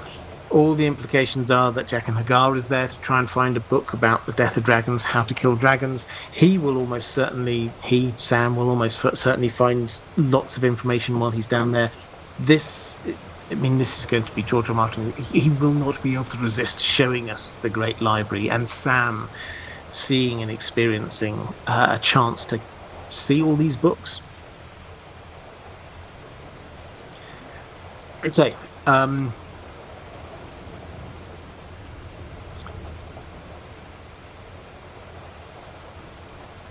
Roman Lakovet saying, Melisandre says that she has seen Patchface in her visions many times and calls him dangerous.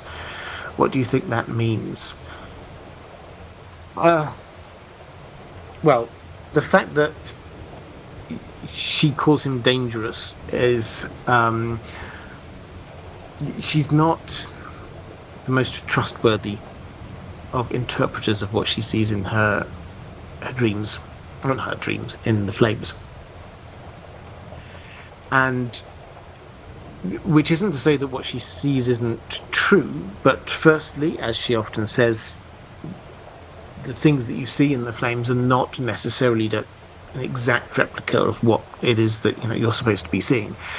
You might see an image of something. She sees images of skulls, and she knows that means death, but there could be lots of other things going on that mean other things symbolically. And then also, she seems to misinterpret some things, and she also seems to want to be clearer, or want to appear to be more knowledgeable and firmer than she actually is. There's this wonderful bit when she talks about these towers by the sea crashing down, coming under attack, and Jon goes, is that Eastwatch? Is that where the attack's going to come from? And we're inside Melisandre's POV at the time, and she's like, was it? I've been to Eastwatch, and it doesn't seem to have been there, but sometimes these things aren't 100% accurate. And she turns to Jon and says, yes, it was Eastwatch.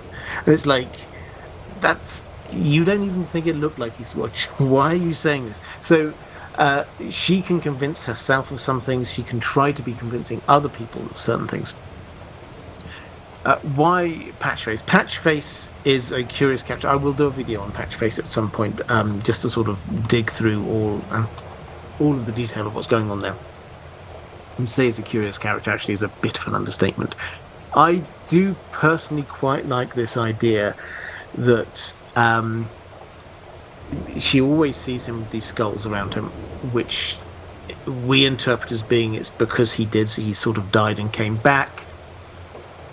What if, and this was Aziz's History of Westeros who's thought this, what if, because he's the person who hangs around with Shireen the most, what if he catches grayscale from her and it's starting to spread? What if that is the thing? We're all looking for how is it that Shireen, how can people buy into this idea of sacrificing Shireen? Is it just that Melisandre says that there's power there? Maybe the rest of the people need more. If they think that there's grayscale, an outbreak of grayscale about to happen, and if Patchface is casualty number 1, 2 after Shiryu, pardon me, maybe that might be a good enough reason. Maybe that's why she's so scared of him. The other thing is that he sees stuff, and she she interprets anybody who's clearly magical as, because she's got this great Manichaean kind of oppositional view of the world. You're either on her side with the Lord of Light, or you're the opposition. There's no in between. You can't just be another magical person here somewhere else. You're either on her side or you're on the other side. And again, we see it in her POV chapter. She's there and she sees the man with the tree man and the wolf boy, and we know that this is Bloodraven and Bran. And her thought was, is that the Great Other? And then it's like, no, maybe not them. Maybe it's the Great Other's champions. And it's like, the thought does not. We know full well that they're not perfect, those two. There's a lot of dark stuff going on there. But at the time, they are sat there literally being besieged by the forces of the others. She is completely wrong about which side they're on here. But the thought does not cross their mind. They might be another actor who is involved here somewhere. So the fact that she sees him as being dangerous and is just that he's not on her side. So, as always with George R. Martin, we should pay more attention to how she is responding to things than the truth of what it is that she's believing, if that makes sense.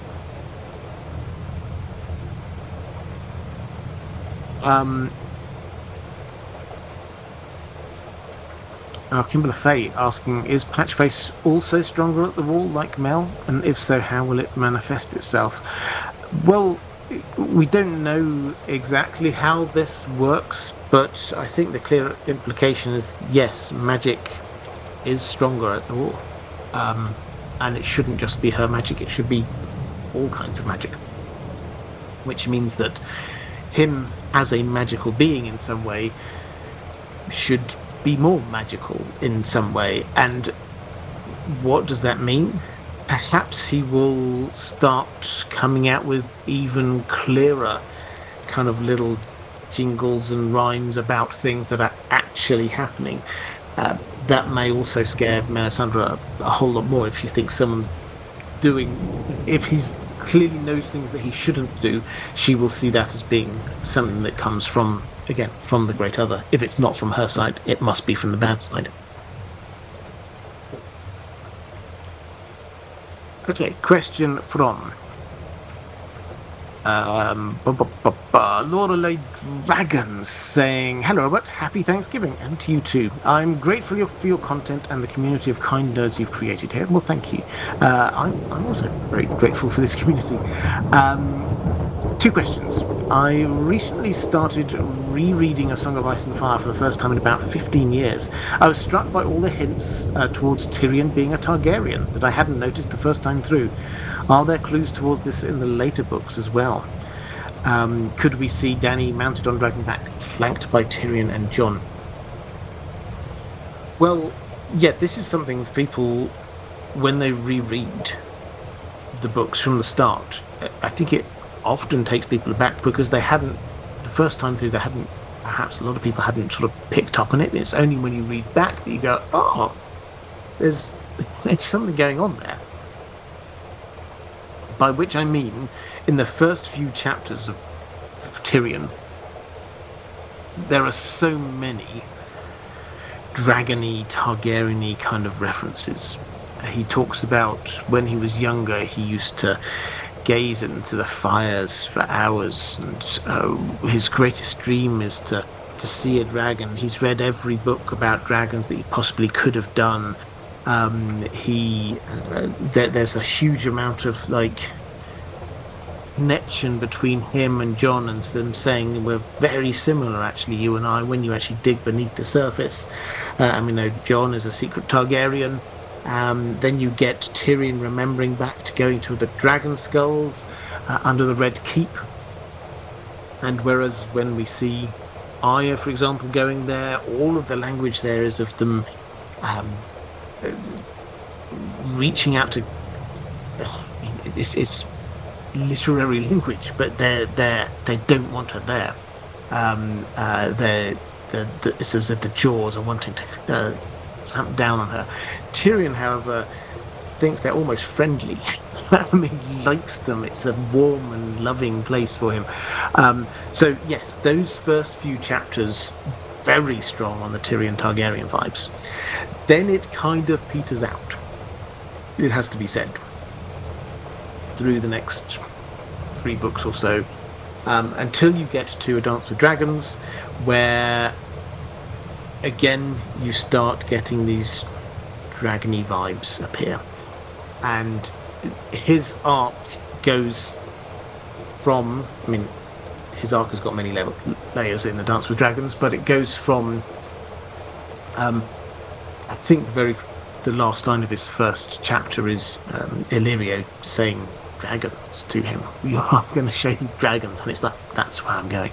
And then we already mentioned on the Shy Maid, he's writing the book about dragons, and constantly when he's playing Syvas against people, we're always getting this mention of the dragon, and how he's going to be using the dragon and things like that. And so it's starting to ramp up again. Now, you could look at this in 2 different ways, really. Either that this was an idea George R. Martin started out having and then decided not to go so heavy on it. He thought it might work, but he doesn't want to go down that route. Or you could say this is one of those things where it's a pacing issue. Is that when he thought he was only going to write 3 books, he had to get in early on the clues that Tyrion might be a Targaryen. But then as he realised this was going to be bigger and bigger and bigger, then he could slow it down. He didn't have to every chapter be giving us some kind of bit dragon imagery for Tyrion. He can slow that pace down a whole lot. And so you'll find a few different examples of this.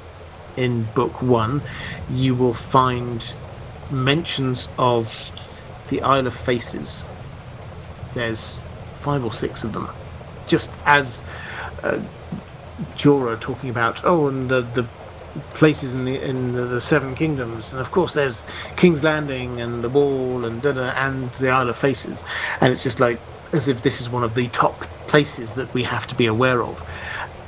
That slows down hugely after the end of book 1, as if George Martin's going, okay, the Isle of Faces will be important, but I can calm down on putting in the references now. That can now wait. So I think that's a rather long way of saying, yes, those you weren't imagining it, obviously. There were a lot of references to Tyrion Targaryen, but it slows down a lot, and before slightly picking up towards the end, and to the extent to which it's hard to tell whether this is an abandoned plotline, like the Dany going to a Shy plotline, etc., or this was something that he's just slowed down because the story's got bigger.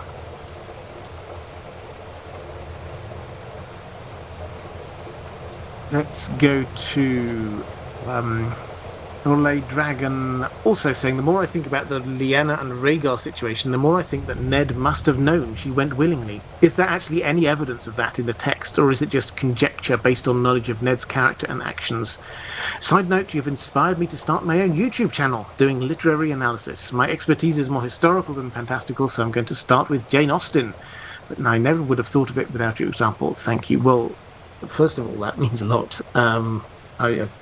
I'm humbled that I could be an example there for you, but good luck. Do it.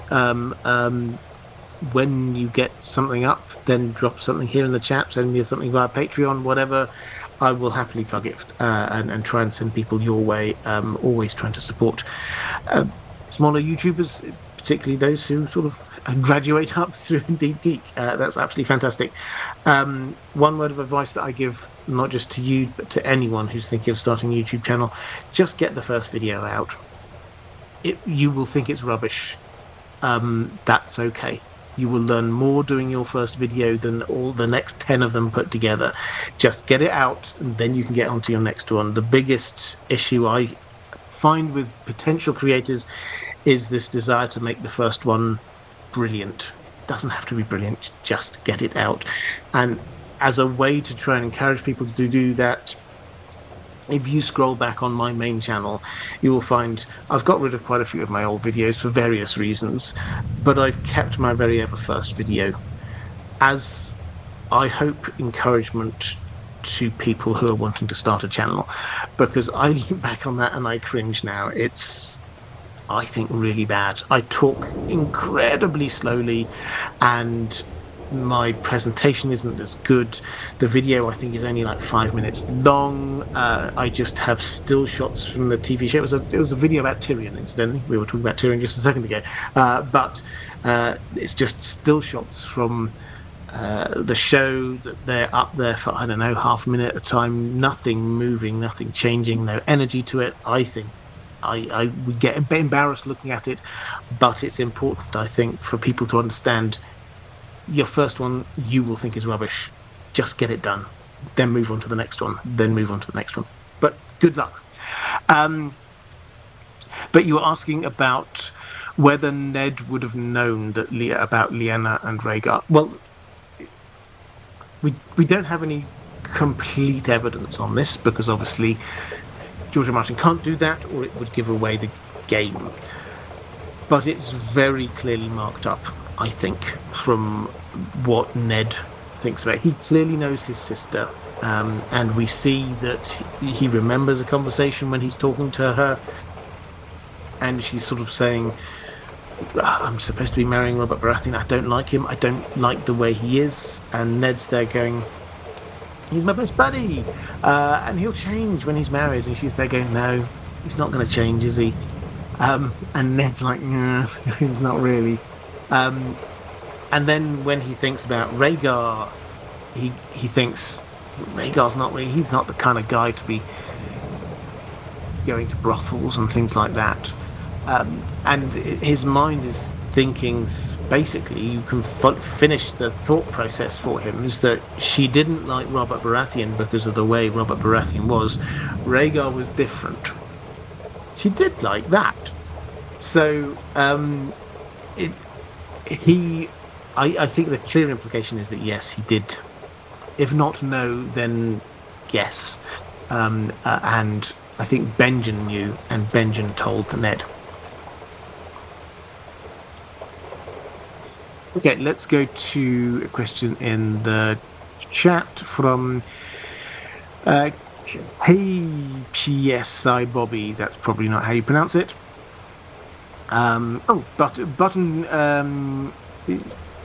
Buttoned up reader saying Jane Austen is great. We'll always watch your video about her. You have your first viewer. They're all set up for you there. All right, Dragon. Anyway, KPSI Bobby. I have a theory that Bran the Builder is actually Bran, and he's named after himself. I think he has time travelled and influenced the past. What do you think? Yeah, I mean, this is a theory which has been doing the rounds for a long time, it has to be said. The evidence, such as it is that old Nan, the language that she uses is very much merging one Bran into another. She's often like talking about one of the Brans, and who knows, they're all the same kind of thing. And then Bran himself, we know, is capable of time traveling of a sort. He can certainly go back in time and see things, and he can certainly go back in time and start to influence things. And Bloodraven has told him that in time he will be able to move beyond the trees. We don't know exactly what that means yet, but it means he's able to go there. Might it mean that he actually is Bran the Builder? I mean, it's one of those ones where it's sort of impossible to say that it's not true, but at the same time, that there's no suggestion here. George R. Martin has said that he's going to be playing with this idea of causality and things like that, mostly through the Hodor thing. But that would turn the Hodor thing from this is the horrendous result of what Bran has done to just another staging post to something even more important that he's done in the past. George R. Martin is playing with this idea of causality and time loops and things like that. But I've not personally seen the evidence to suggest that the whole story is that, which is what this would have to be if we're talking it's everything happening in a big loop because Bran caused it.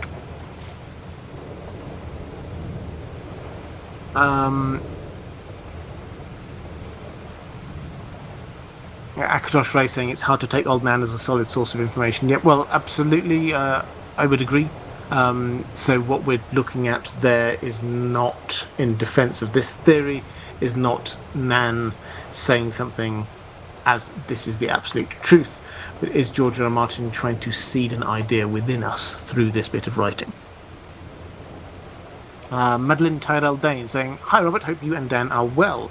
We are. Thank you. I'm interested in Alice Rivers. What do you think happens to her and her son with Aemond? Could anyone in the main story be descended from them? Also, would you consider doing a Mysteries of Ice and Fire live stream about Alice Rivers? Well, yeah, absolutely. I think maybe a Harrenhal one, and then maybe a more focused one in on her. Have I done a Harrenhal one here? Not sure if I have. If I haven't, I definitely need to rectify that. But, so Alice Rivers, we saw her in House of the Dragon. Although her role there was hugely increased, it has to be said. Now, in the books, in Fire and Blood, again, we shouldn't... This is written from maesters, so they have a habit... or an agenda, depending on your perspective, of writing any potentially female magic users in quite a bad light. And basically, what they said happened was, so she's there at Harrenhal, and when Daemon was there, then nothing really seems to happen, which is obviously very different from what happens in House of the Dragon. But when Aemond gets there, then she becomes his lover. After he has died, then she basically starts ruling the castle and has a small child with her that she claims is Aemond's son. Now, this is one of the biggest hanging threads at the end of Fire and Blood Part 1, it has to be said, because she is there saying, I've got Aemond Targaryen's son here, who is, by his very existence, he is a threat to this very fragile new coalition of who's left on the throne, Aegon the Third, theoretically, at that point. I say theoretically, actually Aegon the Third, although he is underage, so he's not actually ruling. And she is... well, people are sent to her, and she sends them back, and we're told basically kills them using remote magic. It's all very spooky dooky, all very mysterious, and a little bit sinister. So what happens? Well, we're not told. We haven't got that bit of information. We know if you cut forward, I don't know, 50, 60 years, she's not there. The castle is ready to be given to somebody else. So she doesn't stay there forever. But we don't know what happens.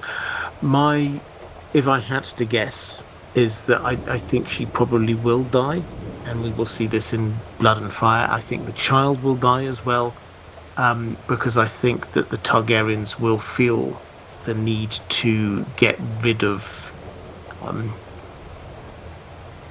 someone who has the potential to overthrow them. This strikes me as a sort of a Viserys thing.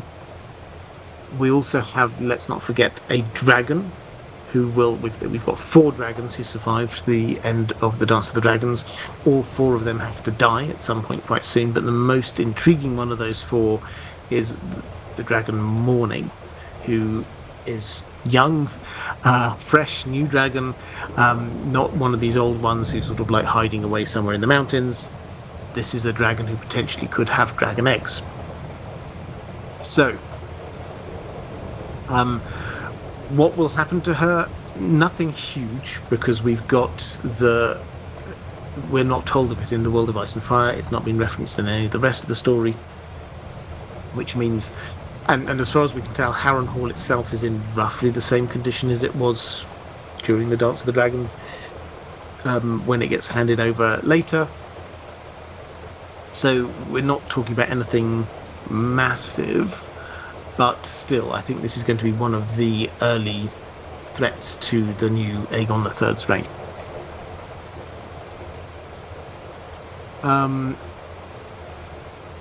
E.D. Ross saying, greetings, Sir Robert. I hope you're feeling better this week. I am, thank you. I'm interested in your thoughts on the very large number of different factions and interests still at play in A Song of Ice and Fire, and how they will interact as the story reaches its closing stages. We have at present, I believe, in the north, Stannis and his men buoyed up by the Bravosi, the Boltons. Seems possible at least two separate northern blocks, the Manderley's coalition and the Mormont-Glover Reed coalition. We have Sansa, Littlefinger and the Knights of the Vale going to the north. In the south, we've got Cersei, etc. And you list quite a few of these. And you're asking, or saying, it's no wonder George R. Martin is having trouble tying it all together. So I sort of sped through that because this is the point we were discussing a bit earlier about the Meera not. Yes, I absolutely agree. There's so many different parties and groups going on at the moment that this is what's making the writing a bit harder. Do you think the various power blocks will be destroyed one by one, like they were in the show? Excuse me. Until we end up with Dany and Jon lined up against Euron and Cersei, or would you anticipate something more nuanced? For example, do you think young Griff may still be active long enough to clash with Euron? Might Stannis remain a factor well beyond the point where he's killed off in the show? Might the Lannisters have to engage directly with the invading others? Etc. So, yes.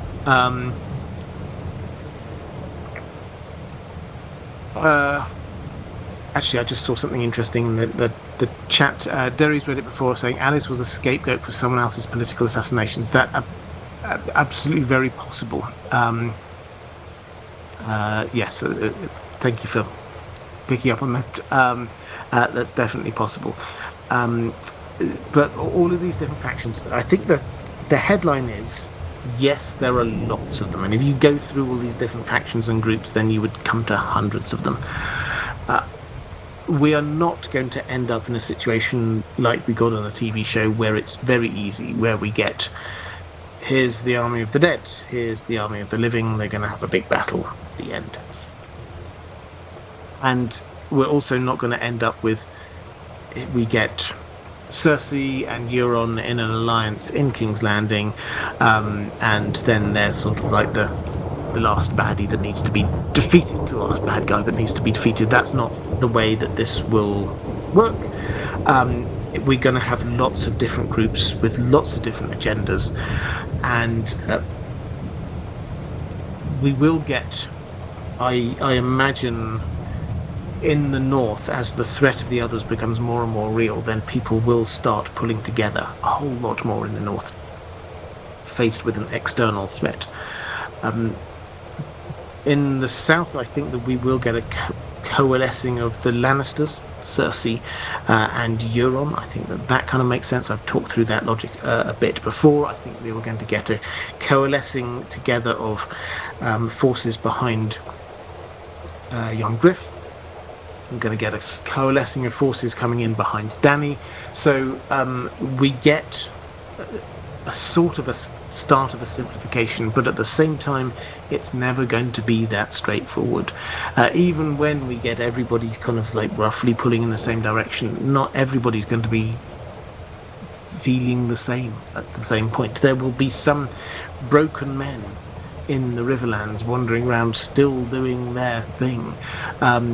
You will have maybe Cersei will get rid of the High Sparrow, but there will still be some radicalized fringes of the Faith of the Seven who then decide that they're wanting to be taking on the Lannisters. So we'll get even more new groups appear and splinter off. So yes, it's going to get complicated, and that's the way that George R. R. Martin likes this world. It's not going to be simple, everybody coming together into a big group to fight the enemy.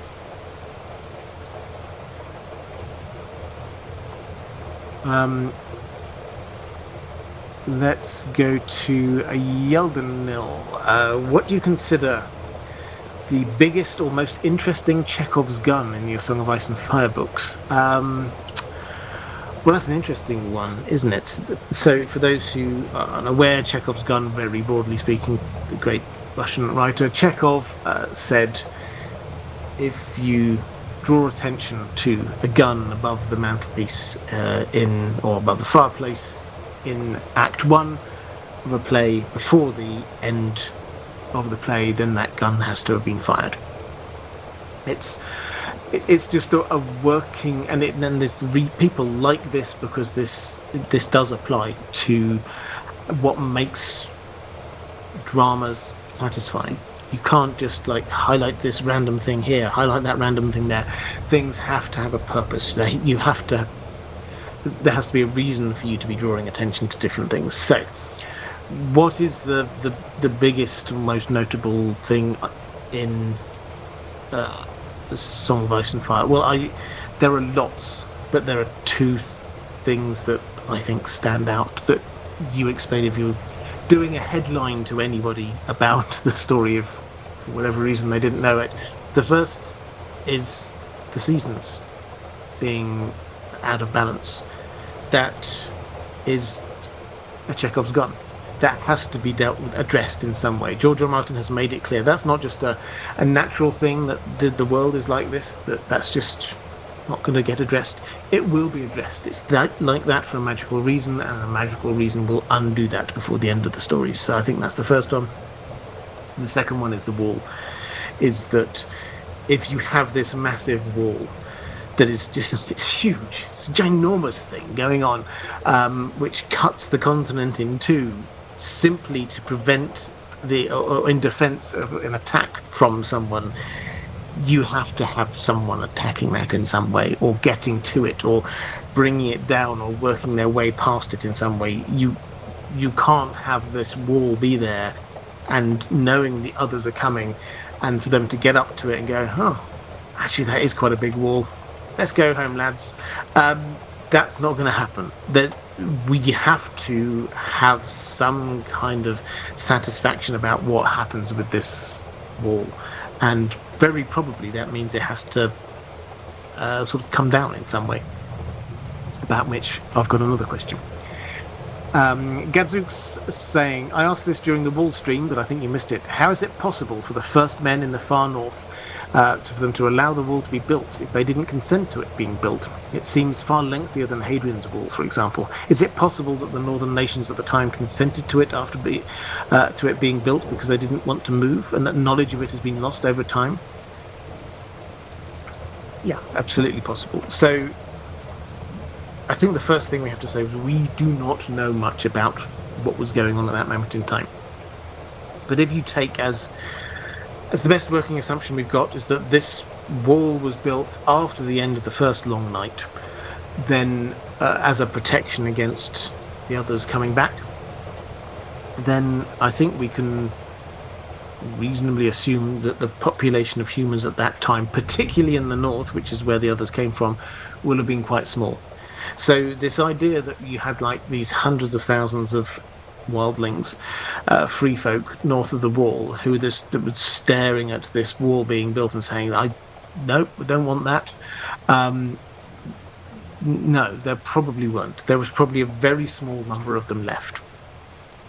And was it in their power to stop it being built if they wanted to? Well, if this was being built using magic, and if this was being built with giants and the children of the forest, then probably no. This is probably like the powers that be have decided this is happening, and they could well have said to them, you choose where you want to be. This is the best place for this wall. You can be where you want to, but we're doing this here. So I think that's probably the most important thing. The second most important thing is that there's, although it developed into a thing to prevent the wildlings getting south of the wall, it didn't start like that at all. It was a way to prevent the others, and it's mostly a magical barrier. It's not this huge high thing that it grew in height over time, over millennia. It started as, I'm sure, a very high wall, but it's not ridiculously impassable. Every one of those forts had a way through. So there's no reason to think that even with that wall, that there wasn't still good trade going on. There could have been, for hundreds of years, that could have carried on. People could very happily have been doing this. Only much later, as a stronger identity of the wildlings north of the wall started to develop, that maybe that's the point at which it started to be more of a war against the wildlings than the rest. It's one of these issues where we simply don't know what was going on at the time. So it's quite hard to sort of get into the mindset of people, but I see no reason why A, they should object to it, why, and B, if they did object to it, whether that they would have the power to do anything about it, and C, that there were actually all that many of them.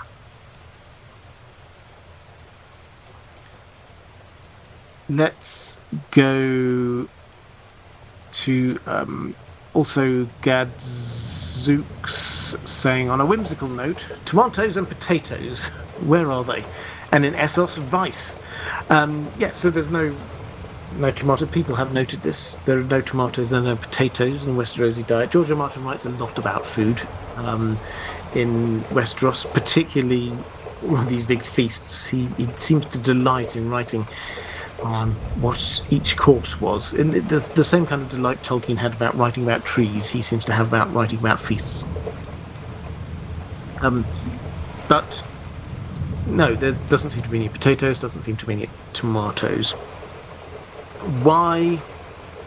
I mean, I don't know if he's ever, I've not looked, but I don't know if he's ever explicitly said this, but clearly the inspiration for this fantasy world is medieval Europe, medieval sort of northern Europe in particular, and potatoes and tomatoes weren't around then. So that wasn't a part of the diet of the British Middle Ages, any social strata. They had lots of other types of food, but potatoes obviously over in what we now call the Americas. So that's why he is sort of reflecting, and he probably would think to himself, if he did think this through, those things, they would feel anachronistic. Even though this is a fantasy world, they would feel anachronistic in that world. As for rice, over in Essos, there is one mention of, I think, black rice. I think Dany, when she's offering to send stuff to one of the slaver cities, I can't remember what it is, she does mention black rice. So rice does exist, but it doesn't seem to be a huge part in the diet of those places where Dany has been. Again, if we're saying rice, that foodstuffs are there as being sort of taking the inspiration from particular lands, then you would expect there to be more rice in places like Yi. So that's what's going on. It's just that because of the inspirations for different parts of his world, then some foodstuffs would be a little bit, or would feel a little bit anachronistic, I suspect, is the way that you would say that. In the same way that pigeon pie doesn't appear in the Slaver's Bay, and you don't get lots of flatbreads and lemon cakes in the north.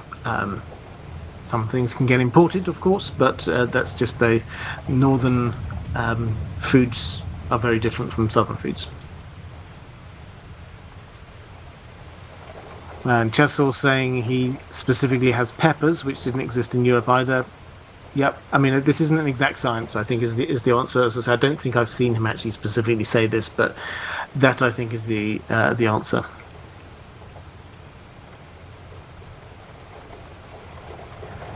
Right, let's go to Aussie Greg.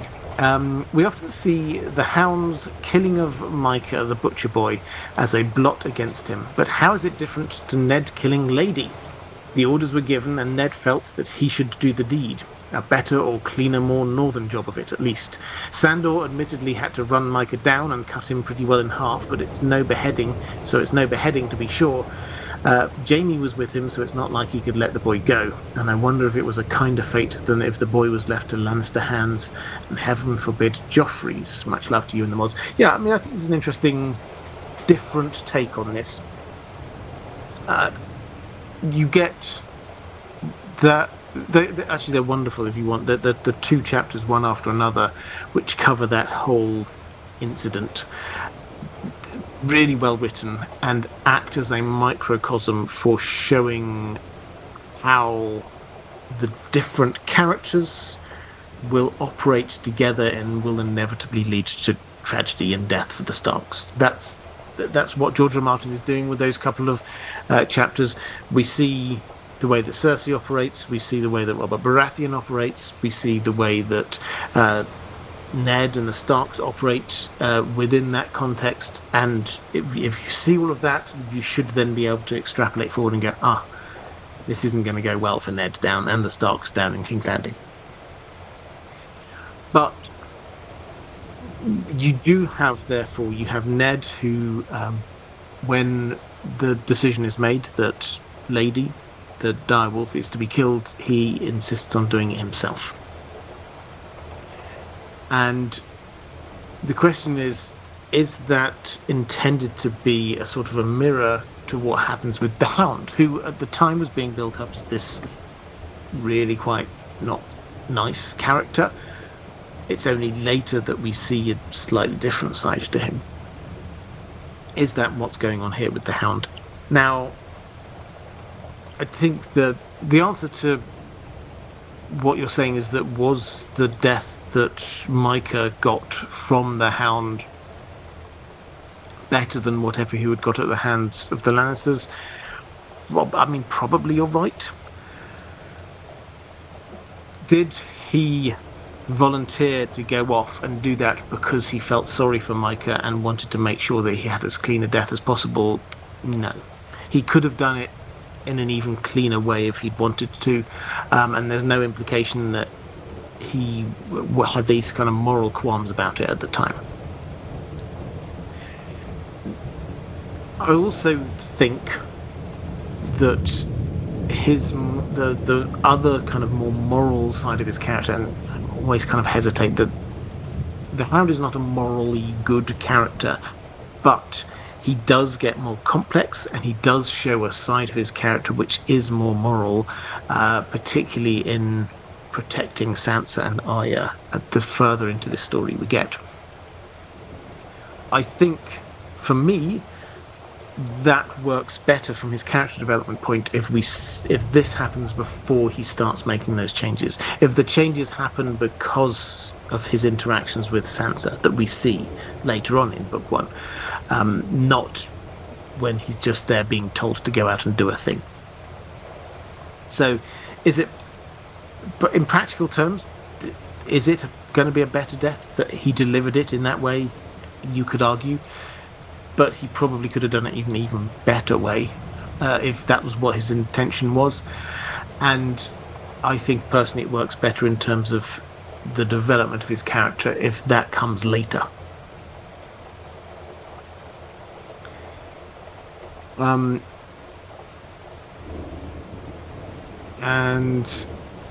Catherine Firstith saying, "Hi Robert, one of the mysteries in the books is how the wall will come down.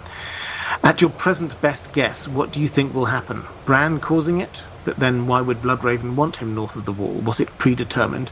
The Horn of Winter being blown? My favourite is that the weakening of the Night's Watch has something to do with it. The wall will stand as long as the Night's Watch remains true and all that. At least as a condition, perhaps one among many that needs to be in place. But what do you think?" Yeah, so this is not something I have to admit that I've got a firm view on yet. The the reason is we know that what happened on the TV show was just made up by the showrunners. They were very clear about this. That whole they thought to themselves. You can see it in one of the behind the scenes episodes. They thought to themselves, how do we bring down the wall? And they thought it would look coolest if it was a dragon. And so that's where they went. And then they came up with, well, how do we get the Night King to have a dragon? And that's where the Beyond the Wall episode came from.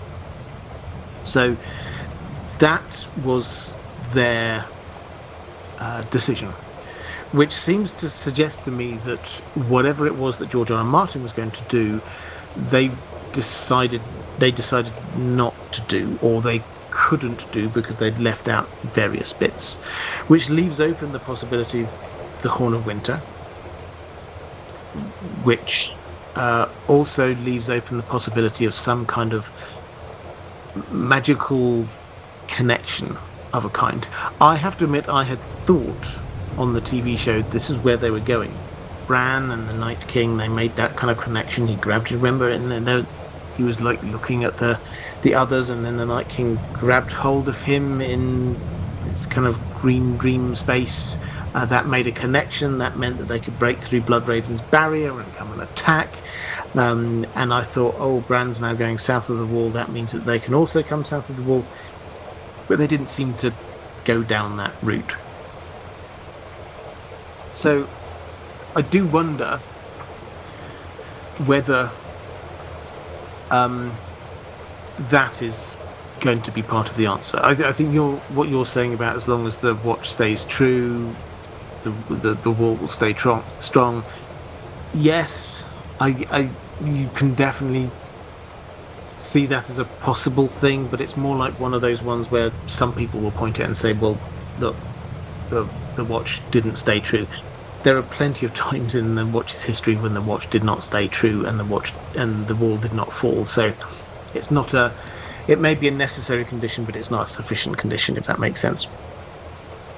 But if we have this idea that somehow Bran has got this some kind of connection which somehow allows them to come through in some way, that does kind of work for me a little bit.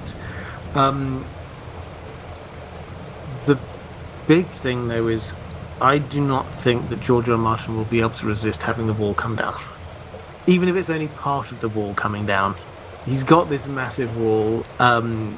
It would feel anticlimactic. In this kind of, we were talking about it a moment ago, in this kind of Chekhov's gun way, it would feel a bit anticlimactic if this thousands of years old, massively high wall is built to prevent the others from coming through, and they find some technicality and go around it or under it or through it or something like that. No.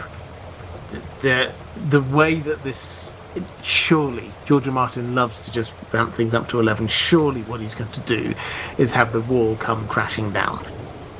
So the question is how, and the only thing we've got at the moment is the Horn of Winter. I don't want it to be the Horn of Winter, actually, because Sam's got it, and I think the Horn of Winter being blown will raise giants from the earth, which is I think the statues in the Winterfell crypts. But there are legends that the horn being blown will bring down the wall. So I don't know, maybe. Yeah. You asked what my best guess is. My best guess is that there will be a number of things which will happen. That people will interpret the Night's Watch as having turned away from their duties. Maybe that the Horn of Winter will be blown. Maybe the others will have something. Maybe they will show some weapon. We will hear rumours of it at Hardhome. Something which they will feel confident approaching the wall. Because this is the other point I would want to leave you with. The others, we don't know huge amounts about them in the books yet, but they're clearly intelligent. They're clearly back with a purpose, and they're clearly heading towards the wall. They also clearly know it's there. So, if you take all of those things in together, you'd have to say they've got to have a plan, and their plan surely will not just be, well, we'll go up to the wall and then we hope something happens. We hope that somebody accidentally blows that magic horn from all those years ago. Where there will be something that's going on there. Perhaps it will be. Perhaps they will have some huge mammoths, or they will raise some giants or something like that, and maybe they will start having at the wall. Who knows? But whatever happens, I think they've got a plan. The plan has not yet been revealed, and it was not revealed on the TV show, and it will involve the wall coming down.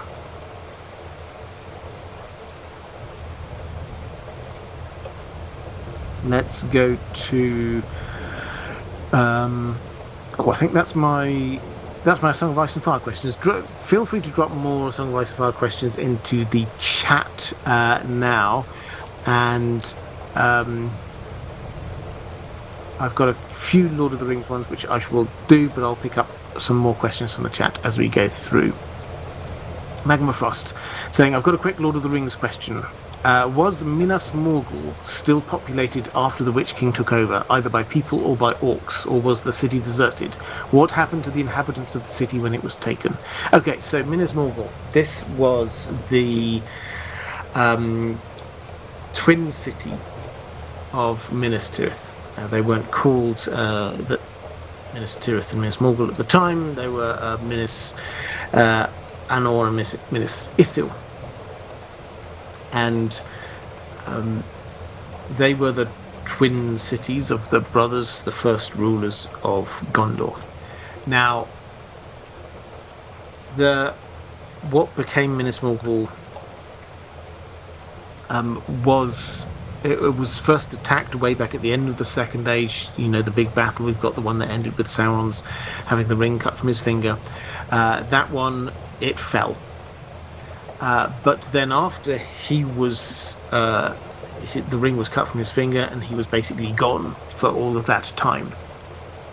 The Gondorians, they didn't rebuild it, but they used this as a kind of a watchtower, and so they put a garrison in there, and the garrison stayed there for a long time.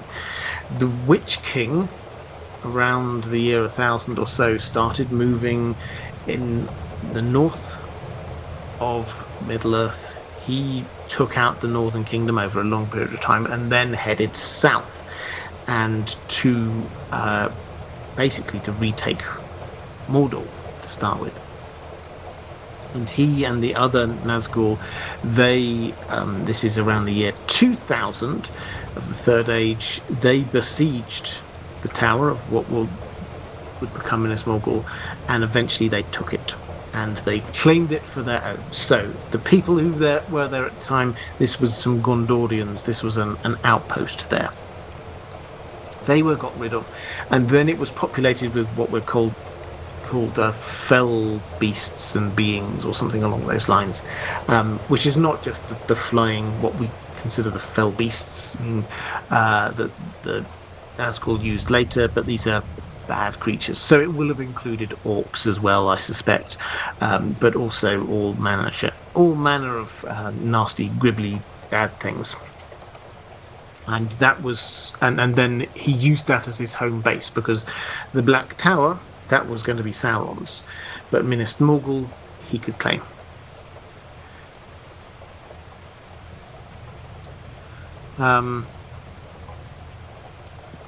Head BT, not questions so much as saying it's starting rereading Lord of the Rings or The Hobbit, 10 years since the last read. It's already a joy, as always. My dad was a Tolkien scholar, and I think of him whenever I watch another deep dive of yours. Thank you. Can't wait to finish and move on through The Lord of the Rings armed with ancient lore. Well, that makes me very happy, so thank you very much, Ted. And I hope you enjoy your reread. Magmafrost 13. A silly Lord of the Rings question, you say. It's often said online that the prophecy about the Witch King's death is a joke about Macbeth's prophesied death, and how a woman kills him is a much more straightforward answer than what Shakespeare wrote. Is this actually true? So Shakespeare clearly was aware of Macbeth, and this is clearly a play on it in a way. But I would say, although we often focus in on this sort of the last point, because they did on the films, I am no man. This was like the so you're killed by a woman. Oh, clever. Firstly, it wasn't quite that straightforward. It was a combination of the two of them. Merry was involved as well, and in many ways, the way that Tolkien writes it, him attacking the Witch King and stabbing him from behind with that sword, a made magical sword from years and years ago. That was the thing that did the real damage before Eowyn sort of did the killing blow, but that would not have been possible without Merry. So this was not just a woman, it's also a hobbit. But I think what Tolkien, the layer that Tolkien sort of adds into this is that this isn't a prophecy per se. Where this comes from, this is Glorfindel, who's this incredibly powerful elf, and who, up in the north, when the Witch King's up there, and the Witch King's riding off, and Glorfindel just kind of like stops people chasing after him, and he says, he's not coming back to these parts. His end is not for a long time, and not by the hand of man will he fall. Now, what Tolkien kind of does is he takes this, and somehow this message gets to the Witch King, and he interprets this not as a bit of foresight about his death and how it's going to happen, which is what it was, really. We could talk about it as a prophecy or what, but this was foresight from Glorfindel saying, his death is a long way off, his end is a long way off, and it's not by the hand of man. So this is just like a bit of foresight about how he will come to his end. The Witch King seems to have interpreted this as being, no mortal man can kill me, which is to twist it completely on its head. And he saw this as being adding to his ego, is that no one can stop me. So that's the way that it's used by Tolkien, not so much as a twist ending. It's this showing us the character of the Witch King through the way that he interprets those words, and then allowing his last moments to be these moments of doubt and fear, whereas he's been going through this whole battle laughing at people, so just full of pride and ego, nobody can stop me, and then suddenly it's like, hang on, did I miss something here? And that's the moment of fear and doubt that creeps in. So his very end, that is the feeling, not him like being proud and laughing at his enemies. And then Ranabin Mitra also just sort of says, this is only me joking, but the Legends of Middle-earth playlist of yours is feeling a bit empty with no video for Juan the Hound and Fingolfin of the Noldor. I mean, even Thranduil got into that Hello playlist before those two legends. A very valid point, particularly Juan, who is the bestest boy in all of Middle-earth. He is definitely worthy of a video. Fingolfin, overrated. Joke, Fingolfin fans. I'm not dropping characters onto there in order of how cool they are. It's more a matter of what I get the inspiration to do videos about. as much as anything else is where I'm at. So do not worry. Both of those characters will get videos made about them. Okay, let's have quick flick through the chat.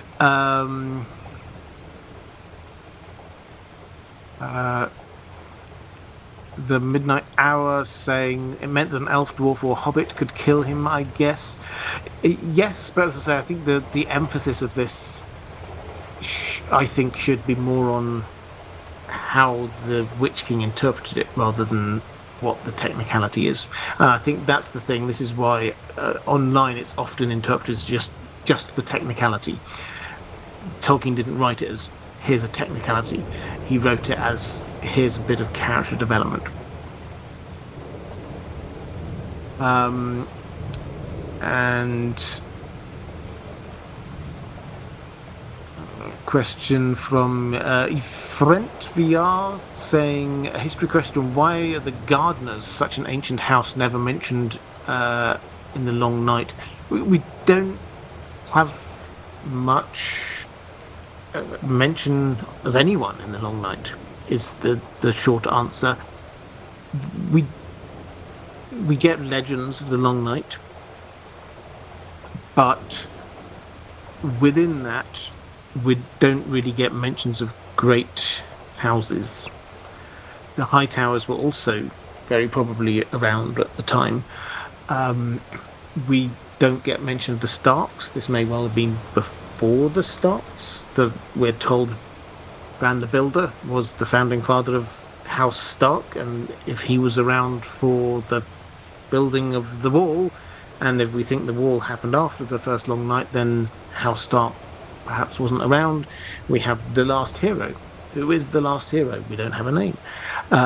What about his companions? We don't have names. Azor Ahai? We don't have well, we got the name Azor Ahai, but we don't have a name. So it's not that a particular house is conspicuous by its absence. It's the fact that we don't have any or many names really anywhere. Urias Tosh saying, better late than never. Happy Elephant Day. Elephant Day? Sounds like an American thing. Enon Sanex saying, popping in to say Happy Turkey Day to my fellow Americans, and a hearty good eventide to everyone else in the chat. Absolutely.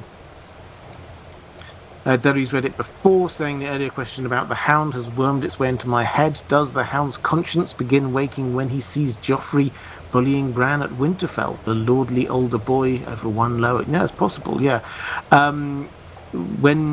Because we don't ever have a POV for the Hound, so it's really hard to know when these thoughts start to emerge. He certainly had a sort of a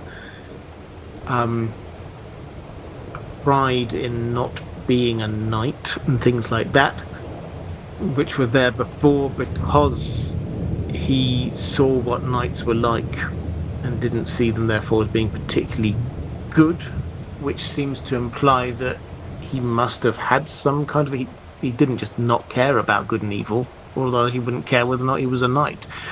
He clearly had a sort of moral code in there somewhere, or at least an understanding of morality.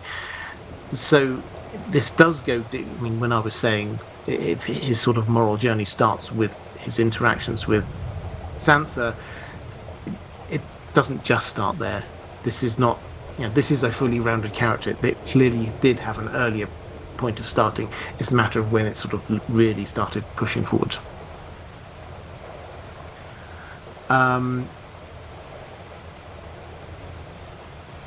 Right, I think with that I shall probably start drawing this one to a close. So next week, what should we do next week? Somebody suggested Harrenhal. I can't remember if I've done that recently. If I have, I'll probably do a different thing. If not, let's do that. So what do I need to mention? Merch stuff. Check out the merch stuff. There was something else I was going to say. doesn't matter. Moderators, thank you. You are amazing as always. On your way out, if you're in the live chat, please do go and send them a little bit of love. They absolutely deserve it. If you are in America and celebrating, I hope you have a fantastic Thanksgiving. If you are a patron, thank you. I hugely appreciate it. That's the best way to support this channel if you wish to do so. If you're watching back later on IDG Live, somewhere around here is a link to some more live streams that I've done. Appearing somewhere around here is a link to my Patreon page. And that is all for this time. I'll be back next week with another live stream, and until then, take care, and I'll see you again soon.